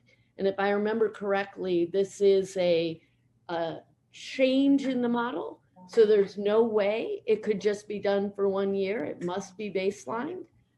Then it will be a very sad state of affairs. So I just wanted to make sure everyone understood the distinction between executive budget and adopted budget. Does that make sense, Commissioner? It does. Okay. Councilmember Rosendahl, last year it was in the exec budget and then it disappeared in the adopted budget. So because of the economic situation last year, right? Point. And now a couple of things dropped out between exec and adopted because the city wasn't able to go to the market to get just basic funds to pay for basic services. I don't think that's going to happen this year. I really don't. I think it's going to be more of the exec is going to reflect the true values of this administration. And there will be funding for, there'll either be funding or there won't. So anyway, thank you so much for that. And I mean, if there's one thing I can say, Commissioner, is God bless you for doing this work. It's so hard. And, we know how important, everyone knows how important seniors are to you, to your agency. And, I mean, I'm sure Chair Chin said it a bunch of times, but thank you for fighting the good fight. This has been an incredibly challenging time, something that none of us have ever experienced before. So thank you for that. Thank you for that. It's my mitzvah. Thank you. Thank you, Councilmember Rosendahl. I think we also been joined by Councilmember Lewis. I saw her name. Are there other questions from council members? Seeing that there are no other council members with their hand raised, I'm going to turn it to the chair for closing remarks. Okay. Commissioner, thank you. And Mr. Mercado, thank you for being here today on this preliminary budget hearing. And thank you for your partnership for all these years. And we will build on a strong budget so that services for the older adults will have a good future. And I look forward working with you on this budget to make sure that we get the resources that we need. So we'll continue our advocacy and confrontation until it's done. Thank you. Thank you. Bye-bye, everyone. So we're gonna go to public testimony, right? Thank you, Chair. We will now turn to public testimony. Once more, I'd like to remind everyone that unlike our typical council hearings, we will be calling individuals one by one to testify. Council members who have questions for a particular panelist should use the raise hand function in Zoom, and you will be called on after each panel has completed their testimony. For panelists who, once your name is called, a member of our staff will unmute you, and the surgeon at arms will give you the go-ahead to begin after setting the timer. All testimony will be limited to 3 minutes. Please wait for the surgeon to announce that you may begin before delivering your testimony.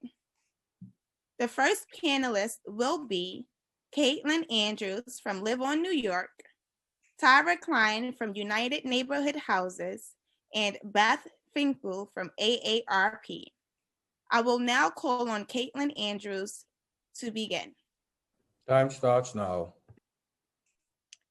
Thank you for the opportunity to testify today. Thank you, Councilmember Chin, for holding this hearing. My name is Caitlin Andrews, Director of Public Policy at Live On New York. Our members include more than 100 community-based nonprofits that provide core services that make New York a better place to age. For years, Live On New York has come to the city prior to budget adoption to highlight the importance of the Aging Services Network. Even with a growing, increasingly diverse older adult population, the chronic underfunding of DFTA has yet to be addressed. In fact, in recent years, providers have been promised millions of dollars in funding for senior centers that never came to be allocated, while also experiencing significant cuts and uncertainty to the indirect cost rate initiative. Amidst this, providers confronted a pandemic that put older adults at the greatest risk, not only to the virus, but to the negative health impacts of social isolation. In response, providers have changed their service models virtually overnight, shifting to reaching clients via phone or web, navigating new vaccine and food systems, and more. The workers who provided these services are and will always remain essential. They're also predominantly women and people of color who are consistently being disinvested in by our city. But our budget does not reflect all the work that they're doing. Given this, we're advocating for the following. First, I echo the concerns that will, I'm sure, be raised by my colleagues and has been brought up regarding the indirect cost rate funding initiative for FY20 and FY21 and going forward. As a note, the cuts to this program have been particularly severe within DFTA contracts. Like other providers, they received only 60% of their indirect cost rates in FY20. However, DFTA providers only received this amount for 7 months of their contracts, with the other 5 months being neglected. I have one provider who, for them, this means a cut of $350,000, $90,000 of which was due to that 5-month gap. They've also outlaid money in order to get the approved indirect cost rate and shifted money out of their contracts into the indirect cost rate that has now been underfunded. This cut is significant and it impacts directly nonprofits' ability to continue working and making sure that older adults remain fed, served, and a part of our communities. We also request $16.6 million to be added to the funding available for home delivered meals in order to increase capacity and meet new demand and increase the per meal rate that is still not at the national average, despite our calling attention to this for years. Finally, the city must fully allocate the promised $10 million in funding for senior center staff and $5 million in funding for kitchen staff. These were funds promised, and as highlighted by Councilmember Chin and Councilmember Rosenthal, they have yet to be included. This should not be a part of the budget negotiation and the budget dance. It must be an exec and then fulfilled throughout. Finally, we're looking for a restoration of the COLA, 3% across human service contracts, and comprehensive emergency pay for human services workers. Thank you for the opportunity to testify today. Thank you, Caitlin. We will now hear from Tara. Time starts now.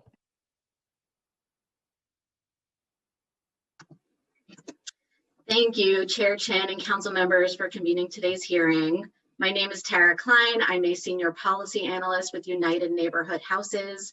UNH is a policy and social change organization representing 40 neighborhood settlement houses in New York City. Settlement houses have been on the front lines in meeting older adults' emergency needs during COVID-19, providing them with food, financial benefits, mental health supports, social activities to reduce isolation, and support in getting COVID tests and vaccinations.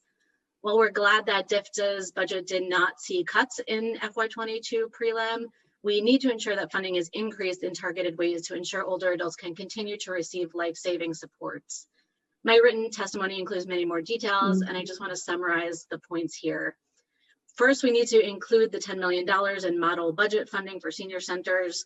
This is a broken promise from FY 2018. It was supposed to be there last year. This funding is truly urgent this year.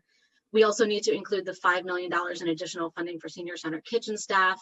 This is budgeted. Last year it was also budgeted, but it was delayed at the last minute. We can't see that happen again. We do fear that these budget cuts may be indicative of a misperception in the city that senior centers have been closed during COVID, even though we know they've all pivoted to remote work and are doing really tremendous work to serve older people. Next, we need to invest $16.6 million in the home delivered meals program. This program is so successful and popular in providing nutritious meals to homebound seniors, but it's been significantly underfunded for years. There's been higher demand for this program during COVID, and we need to bring HDM up to the national average cost of a meal. And we need to stop the policy of switching older adults who qualify for home delivered meals into Get Food, which does not include social services and is inferior quality food. Next, we need to restore funding to the NORC program, including council funding for nursing services. Thank you for that support for the last 2 years for NORCs. We also need to look to enhance NORC staff salaries by at least $1.7 million. This will help ensure parity with other DFTA funded contracts. Next, we need to restore and increase DOHMH's geriatric mental health initiative to $2.86 million. This is going to help expand services and meet older adults' mental health needs over the last year that have grown, including reported increases in feelings of depression, anxiety, and isolation.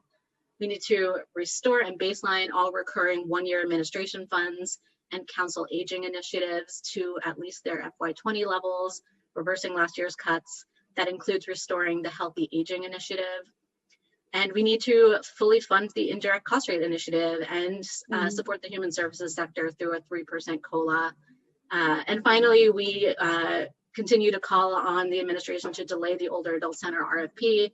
This is not the time. There's such a lack of certainty about the future. There's a need to focus on vaccination right now. And there are only about 3 months left until new contracts are expected to begin at this point. This is not sufficient. So thank you very much for the opportunity to testify. Happy to elaborate more or answer questions. Thank you, Tara. We will now hear from Beth Frankel. Time starts now. Hi. First of all, Councilmember Chin, just when you say 8 years, it just literally takes my breath away.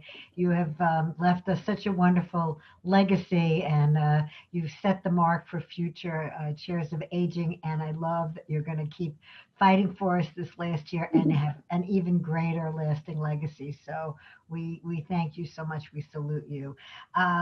I'm Beth Finkel. I'm the State Director for ARP New York. In New York City, we have over 750,000 members across New York State, over 2.5 million members.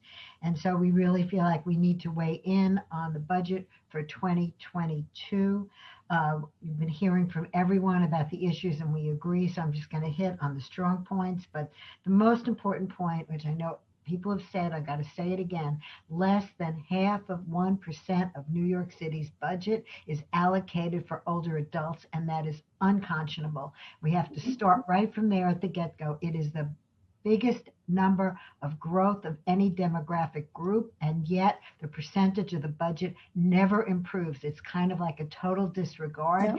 And we all need to wake up, or we're going to end up with a lot of older adults who are in really very, very poor condition and are going to be more of a drain on all of our institutions, which we really can't have. We all know that the onset of COVID-19 has made everything worse. I'm not going to go over that. We know how older adults have in particularly been affected. And we also know the valiant efforts of social service networks and the senior service providers that many of our of those colleagues are on this call with me today. So I'm going to hit the high points here. First of all, we need to invest $16.6 million in additional funding for home delivered meals. Second, we need to call on the city to allocate that $10 million in funding for senior centers, and it must be baseline. I thought Council Members Rosenthal's point about the executive budget is so key to this. We also need $5 million in funding senior center kitchen staff in the FY22. Third, we call upon the city to expand funding for senior centers and other DFTA providers to improve with their technology infrastructure. I think we heard that again and again. Fourth, we recommend that the city continue to preserve discretionary and one-time executive funding in FY22. And last, we want to really voice ARP's concern about the chronic underfunding of human service contracts with not-for-profit providers, especially in regard to providers of aging-related services. The 3% indirect cost rate funding initiative really is so important to allow the COLA for employees not to expire and to renew it for 2021. Time expired. Okay, so we believe these investments in the FY22 budget will help New York City's 50+ residents recover from the current crisis and improve their livelihoods as well as their well-being, and ensure that the city's network of aging-related nonprofits and senior providers have the financial stability to continue to bear out this storm and to arise from it stronger and even more productive than they already have been. And I thank you all again. Thank you. Thank you to that panel. This is a reminder to all of the council members that if you would like to ask questions of this panel, please use the Zoom raise hand function. Thank you. So I will now be calling on, seeing that no council members have their hand raised, I will now call on the next group of panelists. Molly Krakowski from JASA, Melissa Stoltz from SAGE, and Ravi Reddy from the Asian American Senior Community. We will begin with Molly. Time starts now. Hi, thank you so much, Chair Chin and members of the Aging Committee for the opportunity to testify today. JASA is a nonprofit organization serving over 40,000 older New Yorkers. We are very appreciative of the council and especially Councilmember Chin for your leadership of the Aging Committee and your continued support of aging services and the needs of the human services sector. Your leadership in budget negotiations last year and your continued focus on the needs of older New Yorkers this year have been critical in the city's response to COVID-19 and keeping the spotlight on older New Yorkers. JASA's budget requests and priorities for FY22 are tied to fair funding of social service contracts in New York City. We're looking to the city to fully fund New York City contracts and to honor the indirect rates that were approved prior to the FY21 budget, and to keep whole the critical New York City Council initiatives supporting senior services, such as the NORC initiative, Support Our Seniors, DOVE, Digital Inclusion, and Sukasa, and the executive funding that has replaced some of those NORC funding that were previously funded exclusively by the City Council. Over the course of the past year, JASA did a full pivot. We've been providing thousands of telephone calls and remote services and classes and coordinating all sorts of programs and peer support groups remotely and online. Our home care workers, our home delivered meals staff continued providing daily deliveries. Our community guardian and adult protective service staff continued meeting with clients. And just to give you a sense, APS staff managed 4,400 referrals and conducted 9,700 face-to-face visits between March and January. So those people have continued throughout being a face in the community. We are very closely working with the city and with DFTA in all vaccination efforts, including in our Section 202 HUD housing, where we've vaccinated over 1,000 of our 2,200 tenants in conjunction with CVS clinics. In FY22 and in planning for the future, we need to think about services in terms of broader delivery strategies. The city has to ensure that older adults have the technology to connect to services, and the city council funds can't be used for devices. The city has to make those devices available and the supports for those services. Beyond technology, I want to focus on indirect costs. JASA had been approved for the new indirect rate like other service providers. We lost nearly $500,000 in FY20. We still don't know 3/4 of the way through this year what our indirect rate is for the current year. We need the indirect rate put in place. Just to give you a sense, our accounting department has been submitting and resubmitting numerous budget modifications throughout the year. The HR department has been doing PPE and staff related changes every time there's a change in what is required and what we need to do with staff and how they can take time off and what to do about staff that's been exposed. It's the amount of IT support, and this is all indirect, the amount of IT support to manage a fully remote hundreds of workers and programming is tremendous. And so I know we're out of time, but I really want to thank you for the opportunity to testify and to put that indirect front and center as a commitment that the city made as we move into the FY22 negotiations. And I hope it will be in the executive budget to fix the current situation, because it's a real need. Thank you so much. And thank you for all these years of chairing. Thank you. Thank you, Molly. Next, we will be hearing from Melissa Sklarz. Time starts now. Thank you. Sklarz. My name is Melissa Sklarz. I am with SAGE, the oldest and largest organization to improve the lives of LGBT elders. Thank you, Chairperson Margaret Chin. You are a fierce warrior for us all. Thank you, Beth Finkel. 0.5% funding. Awful. Hopefully that'll improve. LGBT elders are more invisible. They're more disconnected. Thin support networks, less family support. Quiet. More likely to live alone, half as likely to be partnered, 4 times less likely to have children to support them as they age. LGBT elders in New York depend upon community service providers such as SAGE. Our community has more poverty, more health issues, more bad health. COVID has exacerbated all this. We have lost our people in our constituency. What we have done with SAGE is we have created LGBT-friendly, affordable senior housing. We have done this at Stonewall House in Fort Greene in Brooklyn. We have done this in Crotona Pride House in East Tremont. In the Bronx, 145 units in Brooklyn, 83 units in the Bronx. Both are anchored by SAGE centers. In Brooklyn, it's 6,800 square feet. In the Bronx, it'll be over 10,000 square feet. We have state-of-the-art services, quality programming. We have personnel on the ground available, not only to residents, but for all elders in the neighborhood.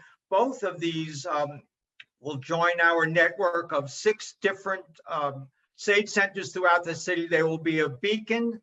COVID has forced us to bring all of our programming online.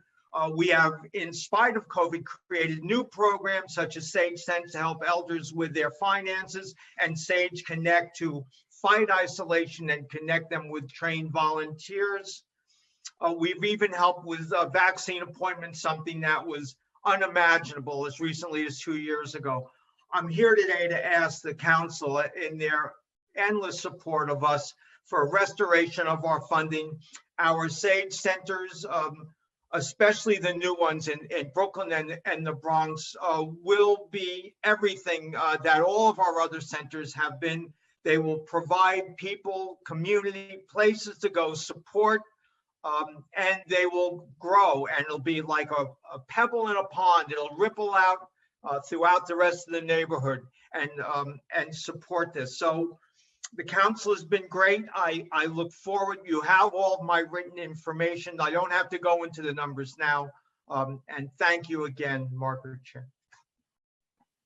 Thank you. Thank you. Next, we will hear from Ravi Reddy. Time starts now. Hi, I want to thank this committee for holding this hearing and giving the Asian American Federation the opportunity to testify on the needs of our senior community and our senior service providers. Thank you so much, Chair Chen, for your years of constant advocacy and vocal support for our community. It's truly appreciated. I'm Ravi Reddy, the Associate Director of Advocacy and Policy at the Asian American Federation. If anything, this fiscal year's budget will need to support a city that is at once in the grips of a pandemic and simultaneously recovering from it. And the dollars should first flow to the communities and the populations most vulnerable and most impacted in both. That's why we're here today.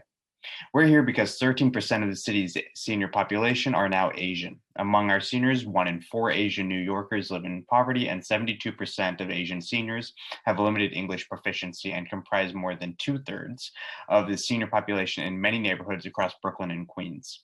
Additionally, 1 in 4 LEP Asian seniors in the city do not have access to the internet at home. This budget must address the importance of increasing direct service capacity in our community during the pandemic. We are seeing challenges because of the sheer number of languages spoken in our homes and the accompanying lack of accessibility to vital information. Considering the high poverty and LEP rates among our seniors, having access to services is extremely difficult and compounds the existing isolation that many are already struggling with. Asian seniors, many of whom are immigrants, have a greater need for access to these programs, in part due to the continued after effects of the previous administration's public charge assault. In addition, the city must fund an emergency network of linguistically and culturally competent food service programs and connect Asian seniors to these alternative food benefits in order to begin to address the harm inflicted on this population by the loss of access to traditional government assistance programs and shortcomings in culturally competent city services.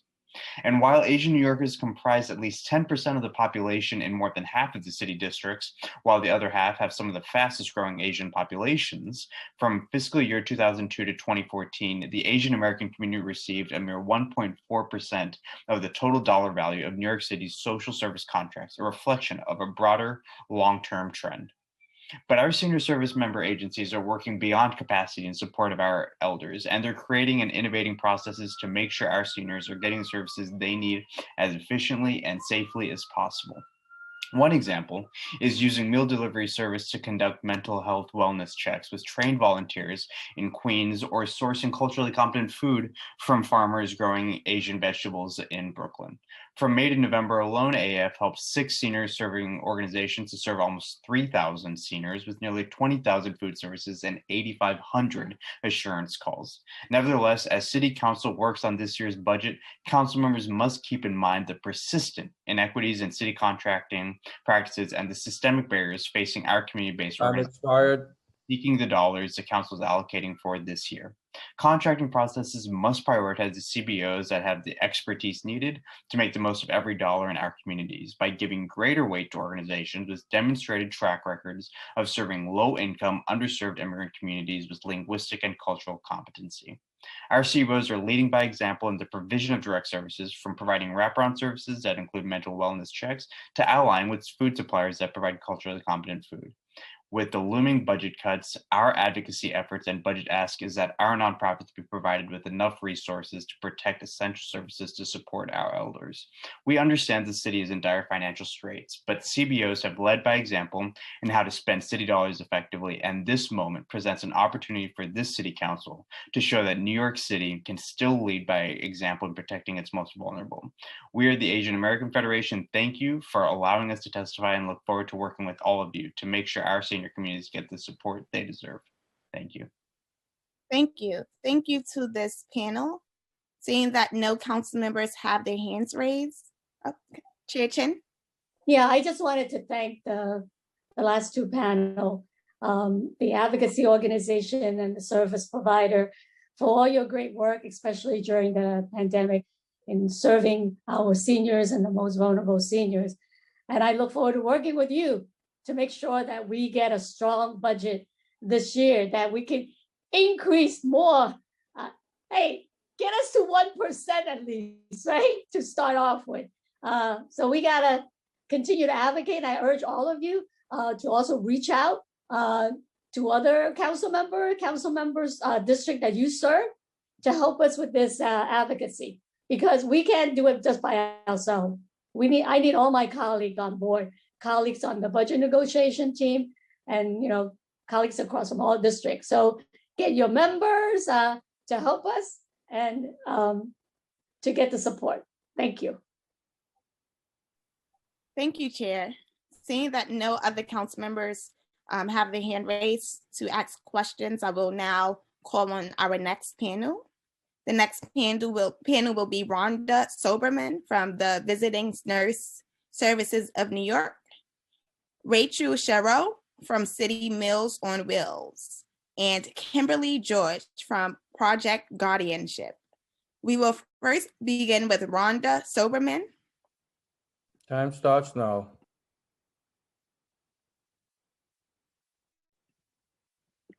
Rhonda, you're muted.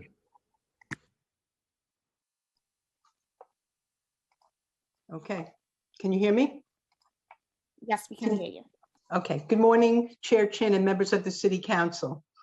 My name is Rhonda Soberman. I'm from the Visiting Nurse Service of New York, and I appreciate the opportunity to testify today. I want to share the importance of the work VNSNY is doing with our naturally occurring retirement community program partners in 30 NORC programs covering 22 New York City Council districts, as well as our work at the VNSNY sponsored Chinatown Neighborhood NORC. In order to continue this important work, the Visiting Nurse Service of New York and our NORC partners are asking the New York City Council to reallocate the $1.3 million in funding for all NORC nursing services. VNSNY touches the lives of more than 44,000 patients and health plan members each day through a wide range of programs all at home for people in their homes. In our 125-year history, we've been there to support communities in some of the biggest public health and natural emergencies, and COVID-19 hasn't been any different. Since March 2020, we've cared for more than 5,000 COVID-positive New Yorkers in their home. The world has dramatically changed, and the services delivered by our NORC nurses have become even more critical for seniors living in NORC locations today. By the end of the fiscal year, we will have provided more than 12,000 hours of NORC nursing services. The Council's funding enabled our NORC nurses to assist seniors throughout the COVID-19 pandemic. Our goal was to help seniors, especially with chronic health conditions, by communicating the most updated information to them and helping them to avoid unnecessary emergency room visits and hospitalizations, which would have put them at greater risk. The pandemic has made it abundantly clear more seniors with greater healthcare needs will get their care in their homes instead of in healthcare facilities. And NORC nurses continue to support these seniors to get the right care when and where they need it. When doctors and other healthcare provider offices were closed or operating under reduced hours, our nurses stepped in to provide important guidance and support. We also support our NORC partners' request for $1.7 million in funding to address the NORC salary parity for the DFTA-funded NORCs. In summary, we urge the City Council to renew the $1.3 million in funding for NORC nursing services and provide salary parity for NORC social service providers so that we can continue to support the critically important and very successful NORC program. We look forward to working with the Council to ensure that our seniors have the appropriate nursing and social services they deserve. Obviously, my remarks were much reduced. We will be sending you, more detailed information in our written communications. And I want to thank you, Chair Chin, for your leadership over these years. It's been a pleasure. And we look forward to fighting with you to get whatever you need so we can help our seniors. Thanks again. Thank you, Rhonda. Next, we will be hearing from Rachel Sherrow. Time starts now.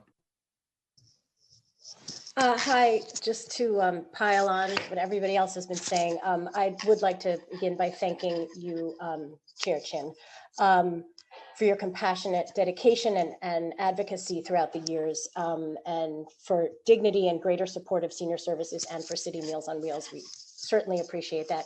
And again, a shout out to Beth's statistics, which I know, but when I hear it over and over, it's just mind-blowing, especially, following my colleagues, what they've all talked about. This is the fastest growing population I can't say it enough. And we also, I just want to talk about a couple of things. I want to begin by reflecting on the anniversary of the pandemic and describe what we did at City Meals. We were prepared and ready. We delivered our first emergency meals on March 5th, at least a week before the city shut down, because we were concerned something might happen, which would necessitate having food on hand for our most vulnerable older adults. That's what we do and what we want to be able to continue to do now and in the future, regardless of the emergency or the crisis. I also want to state the fact that City Meals, along with our partners and advocates, many of whom have been in this hearing all day, have been consistently lobbying for the support of aging services, which are continually underfunded and undersupported despite the growing population.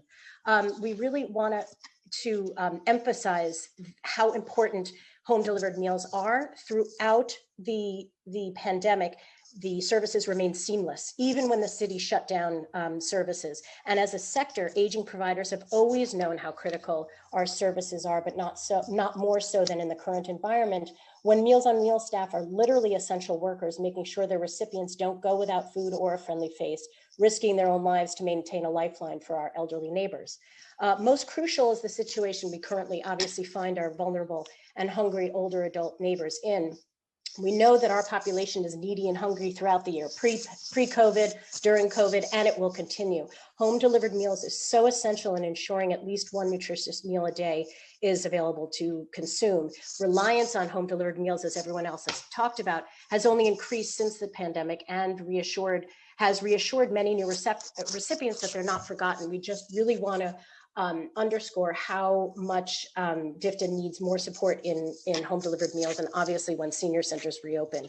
We're requesting $500,000 for emergency supplemental meals for FY22 to ensure that homebound older adults have enough food on hand in case of a disruption in service. We know how to do this. We've been doing it all year, and we've been doing it for decades.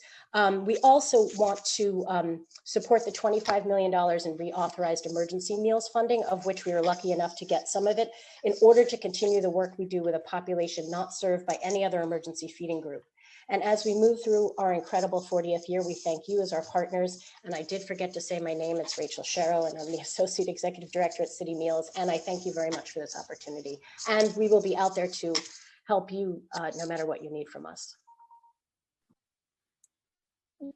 Thank you. Thank you, Rachel. We will now hear from Kimberly George. Time starts now. Hi, I'm Kimberly George, the president of Project Guardianship. We were founded by the Vera Institute of Justice 16 years ago. Our agency serves as the legal guardian for older adults and individuals living with disabilities and cognitive disorders such as Alzheimer's. The people we serve need help making decisions and have no family or friends to help them. Most are older adults, 76% are 61 or older, and most are low income and living below the poverty line. Since COVID hit a year ago, we have continued to be on the front lines working to keep our clients, who are very high risk for serious illness and death from COVID, safe and not isolated. We make sure that clients have all the vital basics: food, money, medicine, supplies, housing security, home health care, and medical and mental health care. For clients in nursing homes, we oversee their care, medical interventions and surgeries, and we ensure that end-of-life decisions are made in line with their wishes. Unfortunately, we lost 29 clients to COVID. All but 3 were living in nursing homes. At Project Guardianship, every client has a dedicated team of an attorney, a case manager, a finance manager, property manager, and benefits administrator who work together to ensure the clients live safely and with the greatest quality of life. We serve clients in all 5 boroughs of New York City and are available to them 365 days a year, 24 hours a day. There is great need for Project Guardianship to serve this population. Courts have difficulty finding private guardians willing to serve low-income clients who have little or no ability to pay for the guardianship. This is especially true for the court's hardest to serve cases with complicated issues that require a great deal of time and expertise, such as clients with multiple health challenges, along with issues of elder abuse, housing insecurity, eviction proceedings, deed thefts, foreclosures, and difficult family dynamics. Project Guardianship accepts cases regardless of the ability to pay or the complexity of the case. Protecting and caring for people in need of protective arrangements needs to be a top priority. Our request for continued funding from the New York City Council for fiscal year 2020, both from Support Our Seniors and the Speakers Initiative, will be used to maintain and hopefully increase our services. Unfortunately, we lost 30% of our City Council funding because of COVID's ramifications on the budget in 2021. I want to thank the City Council for its support over the years and for being a champion for guardianship through the funding it allocates to Project Guardianship.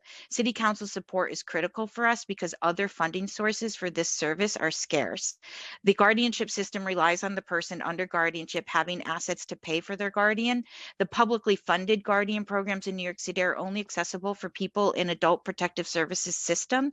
So people without resources for whom hospitals, nursing homes, neighbors who make the petition, they have no public guardian option. We therefore are requesting that our funding be restored to fiscal year 2020 levels.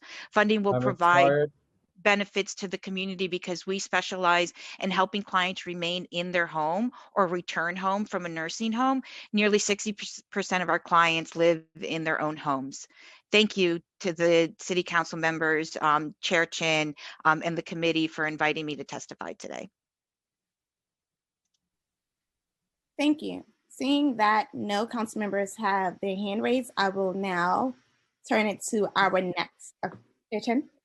Oh, I just wanted to really thank the panel, this panel. I know, visiting their service, the great work that you do, the neighborhood NOC in my district, and the nursing services. The nursing services should be paid by the state, for the state, for their NOC.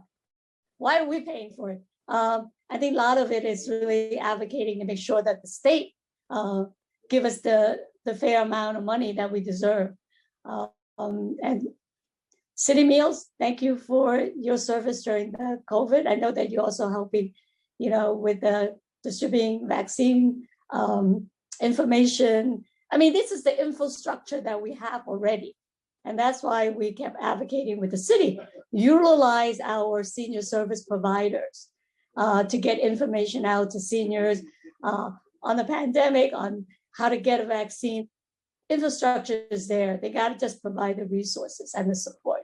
So thank you to this panel for your hard work. And we're going to work together to make sure that we have a strong budget. Thank you. Thank you, Chair. I will now call on the next and final panel, Olivia Cawthorn from the Queens Botanical Garden, Dr. Cynthia Mayer from the Visiting Neighbors, Inc., Bing G from Village View North, Wesley Davis from New York Roadrunners, and Wendell Walters from the Osborne Association. We will first begin with Olivia. Olivia? Time starts now. Thank you so much, Chair Chin and members of the committee for welcoming me here to speak today. My name is Olivia Cawthorn. I am the Director of Development at Queens Botanical Garden, the place where people, plants, and cultures meet. If you don't know us, we're a 39-acre botanical garden and cultural institution right on Main Street in Flushing, Queens. And I'm here today to share a little bit about what we've been doing to serve our seniors throughout COVID, and really just to show support to your work and to all the other panelists that we've heard from so far. So QBG and our fellow cultural institutions have contributed to public life, public health, and public service for all New Yorkers in many different ways throughout COVID. So at Queens Botanical Garden, we have been doing things like donating food grown on our farm to New Yorkers in need. We've been hosting flu shot events. We've been doing virtual programming. But really the way that we have served our senior community throughout COVID is by being this open space for seniors to come and to gather in a socially distanced, safe way with others throughout the pandemic, and especially since we reopened on July 21st and have been open the whole time since then. So as an outdoor cultural institution, we really are one of the few places where seniors have been able to come, see friends, take a walk, and just feel like they're in a safe, beautiful outdoor space over the last few months.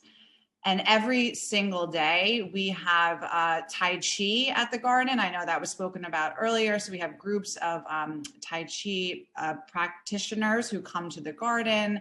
And, you know, we also have seniors every day, day in and day out, just coming to take a walk with a friend, just admiring the beauty of the garden and the safe oasis that it provides for the community of Flushing and Queens and really all New Yorkers. Nearly 50% of our membership is at the senior level. So we really are a critical resource for seniors, especially in our neighborhood, who can walk to the garden. We're right on Main Street. And really a place to combat that social isolation that we've heard spoken about as well, that many seniors are experiencing throughout this year now more than ever. We also offer extensive volunteer opportunities for seniors. One of our most longstanding volunteer partners is the Retired and Senior Volunteer Program, RSVP, through the Community Service Society of New York. We usually have 25 seniors volunteering through that program every year. We've still had one active senior through that program over the past year. We have others who are waiting to be vaccinated, and then they've expressed that they want to come back to the garden, contribute their time, give back to the garden. And really, so we just wanted to share how much our seniors mean to the garden and really just show support for your work and know that culture is here for our seniors as well. So thank you for the opportunity. Thank you. Thank you, Olivia. We'll now hear from Dr. Cynthia Mayer. Time starts now.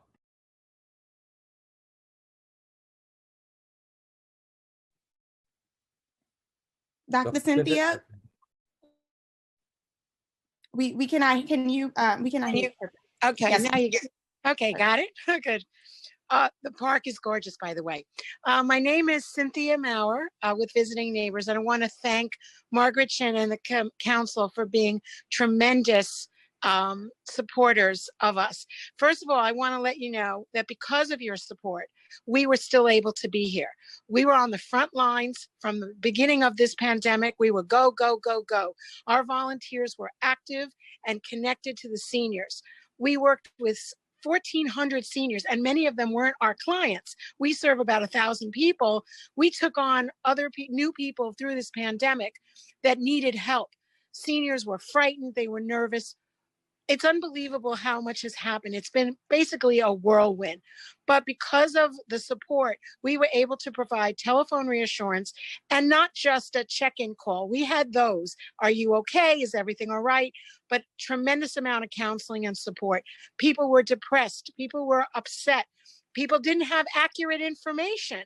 So we were getting that information to them, and we were assigning volunteers based on their skill set to the seniors. We took seniors on therapeutic walks because they were getting stir crazy. We did a lot of protection in terms of teaching them about using PPE and getting them the supplies in the first place. Volunteers stood on food pantry lines. They went and worked with local restaurants who had extra food and picked up supplies and gave them to seniors. The volunteers did things far beyond that we normally would do. Like the little engine we got up over every single hill.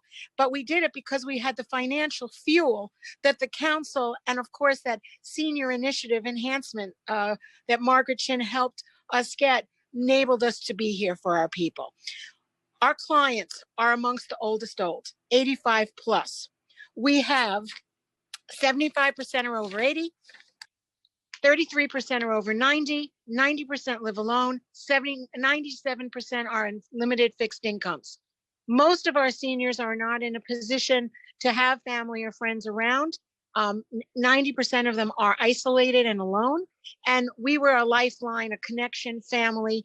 Volunteers really were the true testament of how fabulous New York can be and how incredibly resilient. But again, we wouldn't have been able to be here without that support. So first and foremost, thank you for enabling us to continue to be here in our 49th year. I keep saying 48 because I can't believe how much has happened. This year is a tremendous blur. But we provided friendly visiting. We did it in very clever, unique ways. Mailings, cheer up mailings, sympathy cards, a lot of grief counseling and support because these seniors and volunteers needed it. We had a volunteer who basically was so freaked out. She opened our door one day, screamed out, and then left. And we were like, what was that? We ran after her with bar chocolate, threw her bar of chocolate from 6 foot distance. And she said, thank you. She just needed to be able to vent. Being there for people is very important. I'd like to end on one quote. We asked seniors for advice. We wanted to engage them in a meaningful activity. And we've been collecting advice from seniors. And one 101-year-old said, take good care of yourself. You never know how long you'd be on this planet. I would have taken better care of myself had I known I'd live this long. Our eldest client was 107. She managed to get through the pandemic. At 107 in December, she passed in her own home, in her own bed. We should all be so lucky. So thank you for your support. Please continue to do so. We need it. We need you, and our seniors need us. Thank you. We will now be hearing from Nycc. Time starts now. Okay, I'm unmuted. It's so hard to follow that. Thank you, Dr. Cynthia. It's such a lovely story. Good afternoon, Chair Ching and members of the City Council. Thank you, Chair Ching, for your years of dedication to the older adults community and your leadership. There are so many great stories out there. My name is Bing. I am the program director of the Village View North and Wellness Together program at University Settlement. For 135 years, University Settlement has provided holistic community programming for families, neighbors across Manhattan and Brooklyn. The city must increase mental health funding so we can expand our mental health programming so more older adults can access it. Older adults are not a monolith, and DFTA needs more funding and more flexibility for organizations to come up with their own program models. Right now, because DFTA places clinicians in senior centers in the mental health initiative, only seniors who have access to senior centers will get the actual services. And citywide, only a small number of eligible older adults actually go to senior centers. With more funding, we could expand the programming to reach those older adults who do not come to senior centers, who go to gardens. And importantly, we must expand funding to reach homebound older adults. As we all know, the COVID-19 pandemic has meant a full year of isolation for elders. And as we move closer to controlling the physical dangers of the virus, the mental and emotional results of this past difficult year will continue. Over 5 years ago, University Settlement developed our own mental health for older adults initiative that provides a continuum of critical mental health care embedded within our existing programs. Our initiative has a team of 4 monolingual clinicians with cross-cultural backgrounds and expertise, which helps us ensure older adults are more comfortable with mental health programming, making our programming more effective. And with our experience, we believe contracts should be allowed to prefer providers more flexibility. For example, currently, DFTA places clinicians at senior centers, which is understandably helpful for providers without mental health resources. But as University Settlement has our own mental health consultation center with trained clinicians and a physician on staff, we believe leaning our own existing staff and resources would only further strengthen our program. Indeed, our smooth in-settlement house referral system has enhanced our ability to provide additional or continual mental health support for many older adult participants. Additionally, we are concerned that DFTA is the city agency with the smallest amount of funding, even as the older adult population is increasing across the city. Over the next years, we hope that the city will increase DFTA's budget to serve the growing population, the close collaboration and lastly, we thank you. We echo nonprofits in calling out the city to fulfill its indirect REIT commitment. Thank you for your time. You'll find more details in my written testimony. Thank you, Bing. Next, we will be hearing from Wesley Davis. Time starts now. Thank you, everyone. First, I want to say good afternoon to Chair Shin, other city council members, and my peers. My name is Wesley Davis, and I am the assistant manager for the New York Roadrunner Striders program. New York Roadrunner Striders program is a senior walking and fitness program at New York Roadrunners. New York Road Runners aims to help and inspire people through running. To extend that mission, NYR Striders offers free coach-led fitness sessions geared towards improving attitudes towards fit exercise by making it more accessible for older adults. Our program also promotes cultivation of increased social connections through a variety of classes, events, and resources. By incorporating strength and flexibility exercises and fitness activities in our walking and running and exercise sessions, our program is inclusive and can help improve the quality of everyone through its virtual and in-person offerings. Over the last 10 years, NYR Striders has demonstrated that anyone, no matter their age or ability, can be active. In response to the pandemic and keeping the safety of our community as our top priority, NYR Striders launched our new free online resource, NYR Striders at Home. The virtual platform provides physical literacy-based activities that are safe to practice under space constraints and social distancing guidelines. NYR Striders at Home includes live stream fitness classes, call-in fitness classes, on-demand videos, and printed material.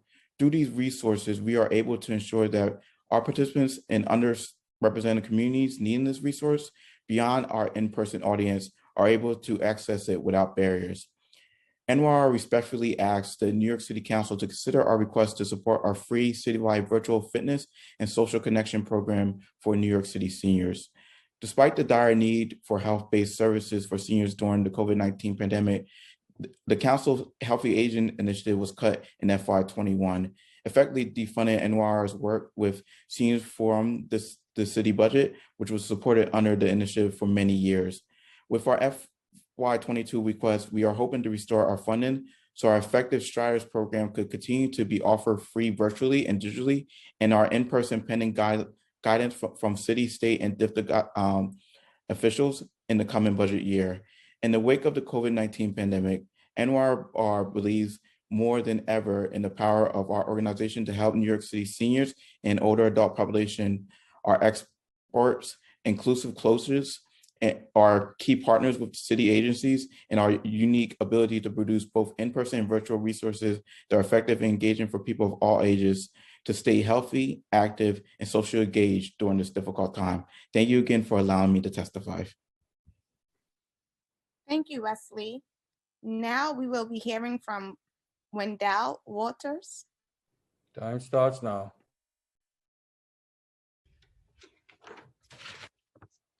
Hi, thank you for the opportunity to speak with you today. My name is Wendell Walters. I'm the Senior Policy Associate in the Center for Justice Across Generations at the Osborne Association.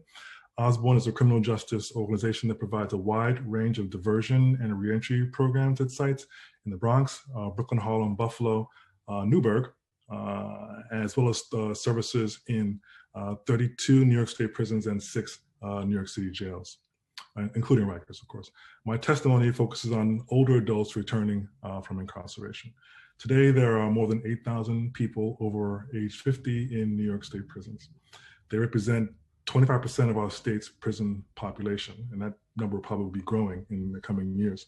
At the time of our latest report from the state, there were more than 1,000 men and women aged 50 and over who leave state prison and return to New York City each year.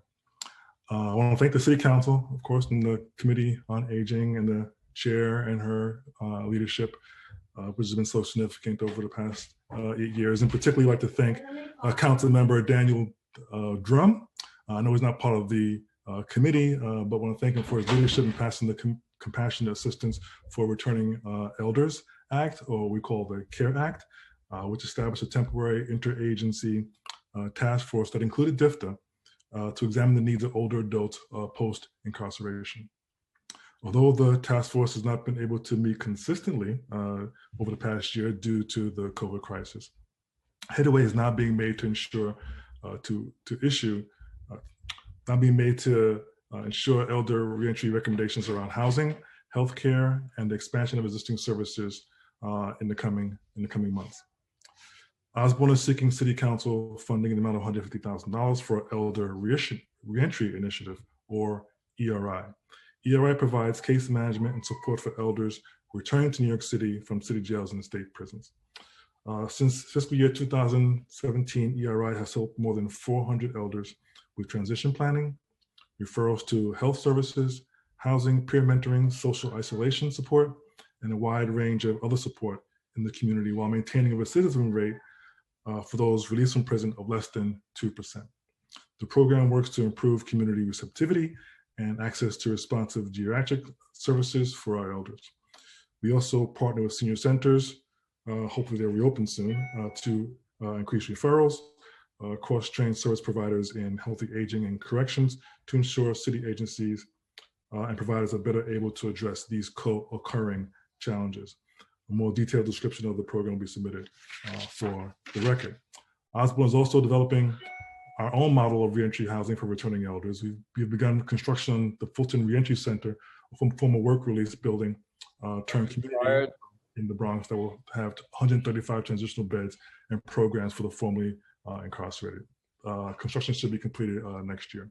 We hope that the council will favorably consider our request for funding. Our work in this field has been proven to be successful.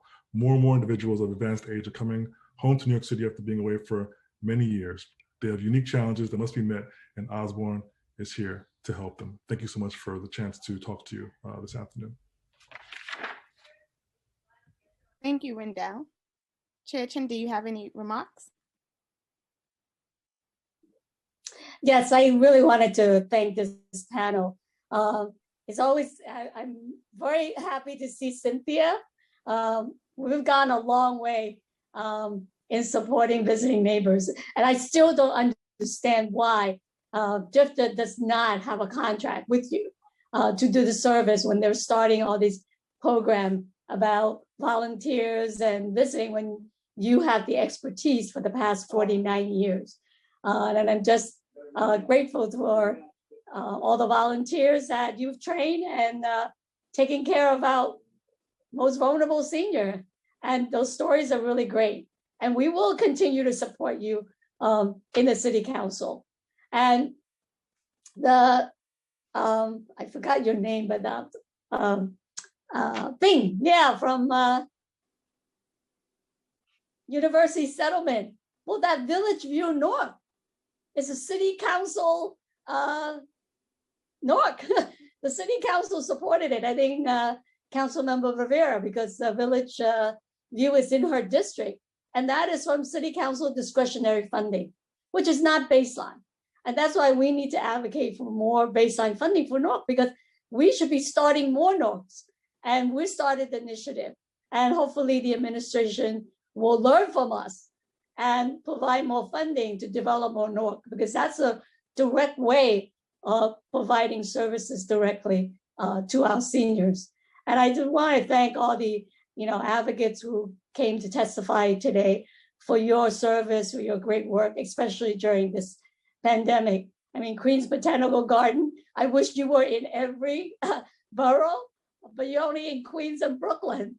But I know that the residents in Queens, especially in Councilmember Ku's district, they enjoy it so much with meeting their friends and Tai Chi and everything. So we will continue to support all these important programs. And I know about the initiative that the Osborne Association you were talking about, and strong support from Councilmember Drum, and he's our finance chair. So I'm sure you can count on his support. And I really want to urge everyone who participated in this hearing today and really get the message out to your member, to your supporter, that the advocacy just started for this year's budget. And we need to hear your voices, and the council member needs to hear your voices. So let's work together to make sure that we have a strong, equitable budget that really service the growing population of our seniors, of our older adults in the city. So I look forward to working with all of you, and really appreciate all your support and coming to the hearing today. And I also wanted to thank all the committee staff, finance staff, to work on preparing for this hearing, and all the sergeant and all that help us run the hearing smoothly. Thank you. Thank you, Chair.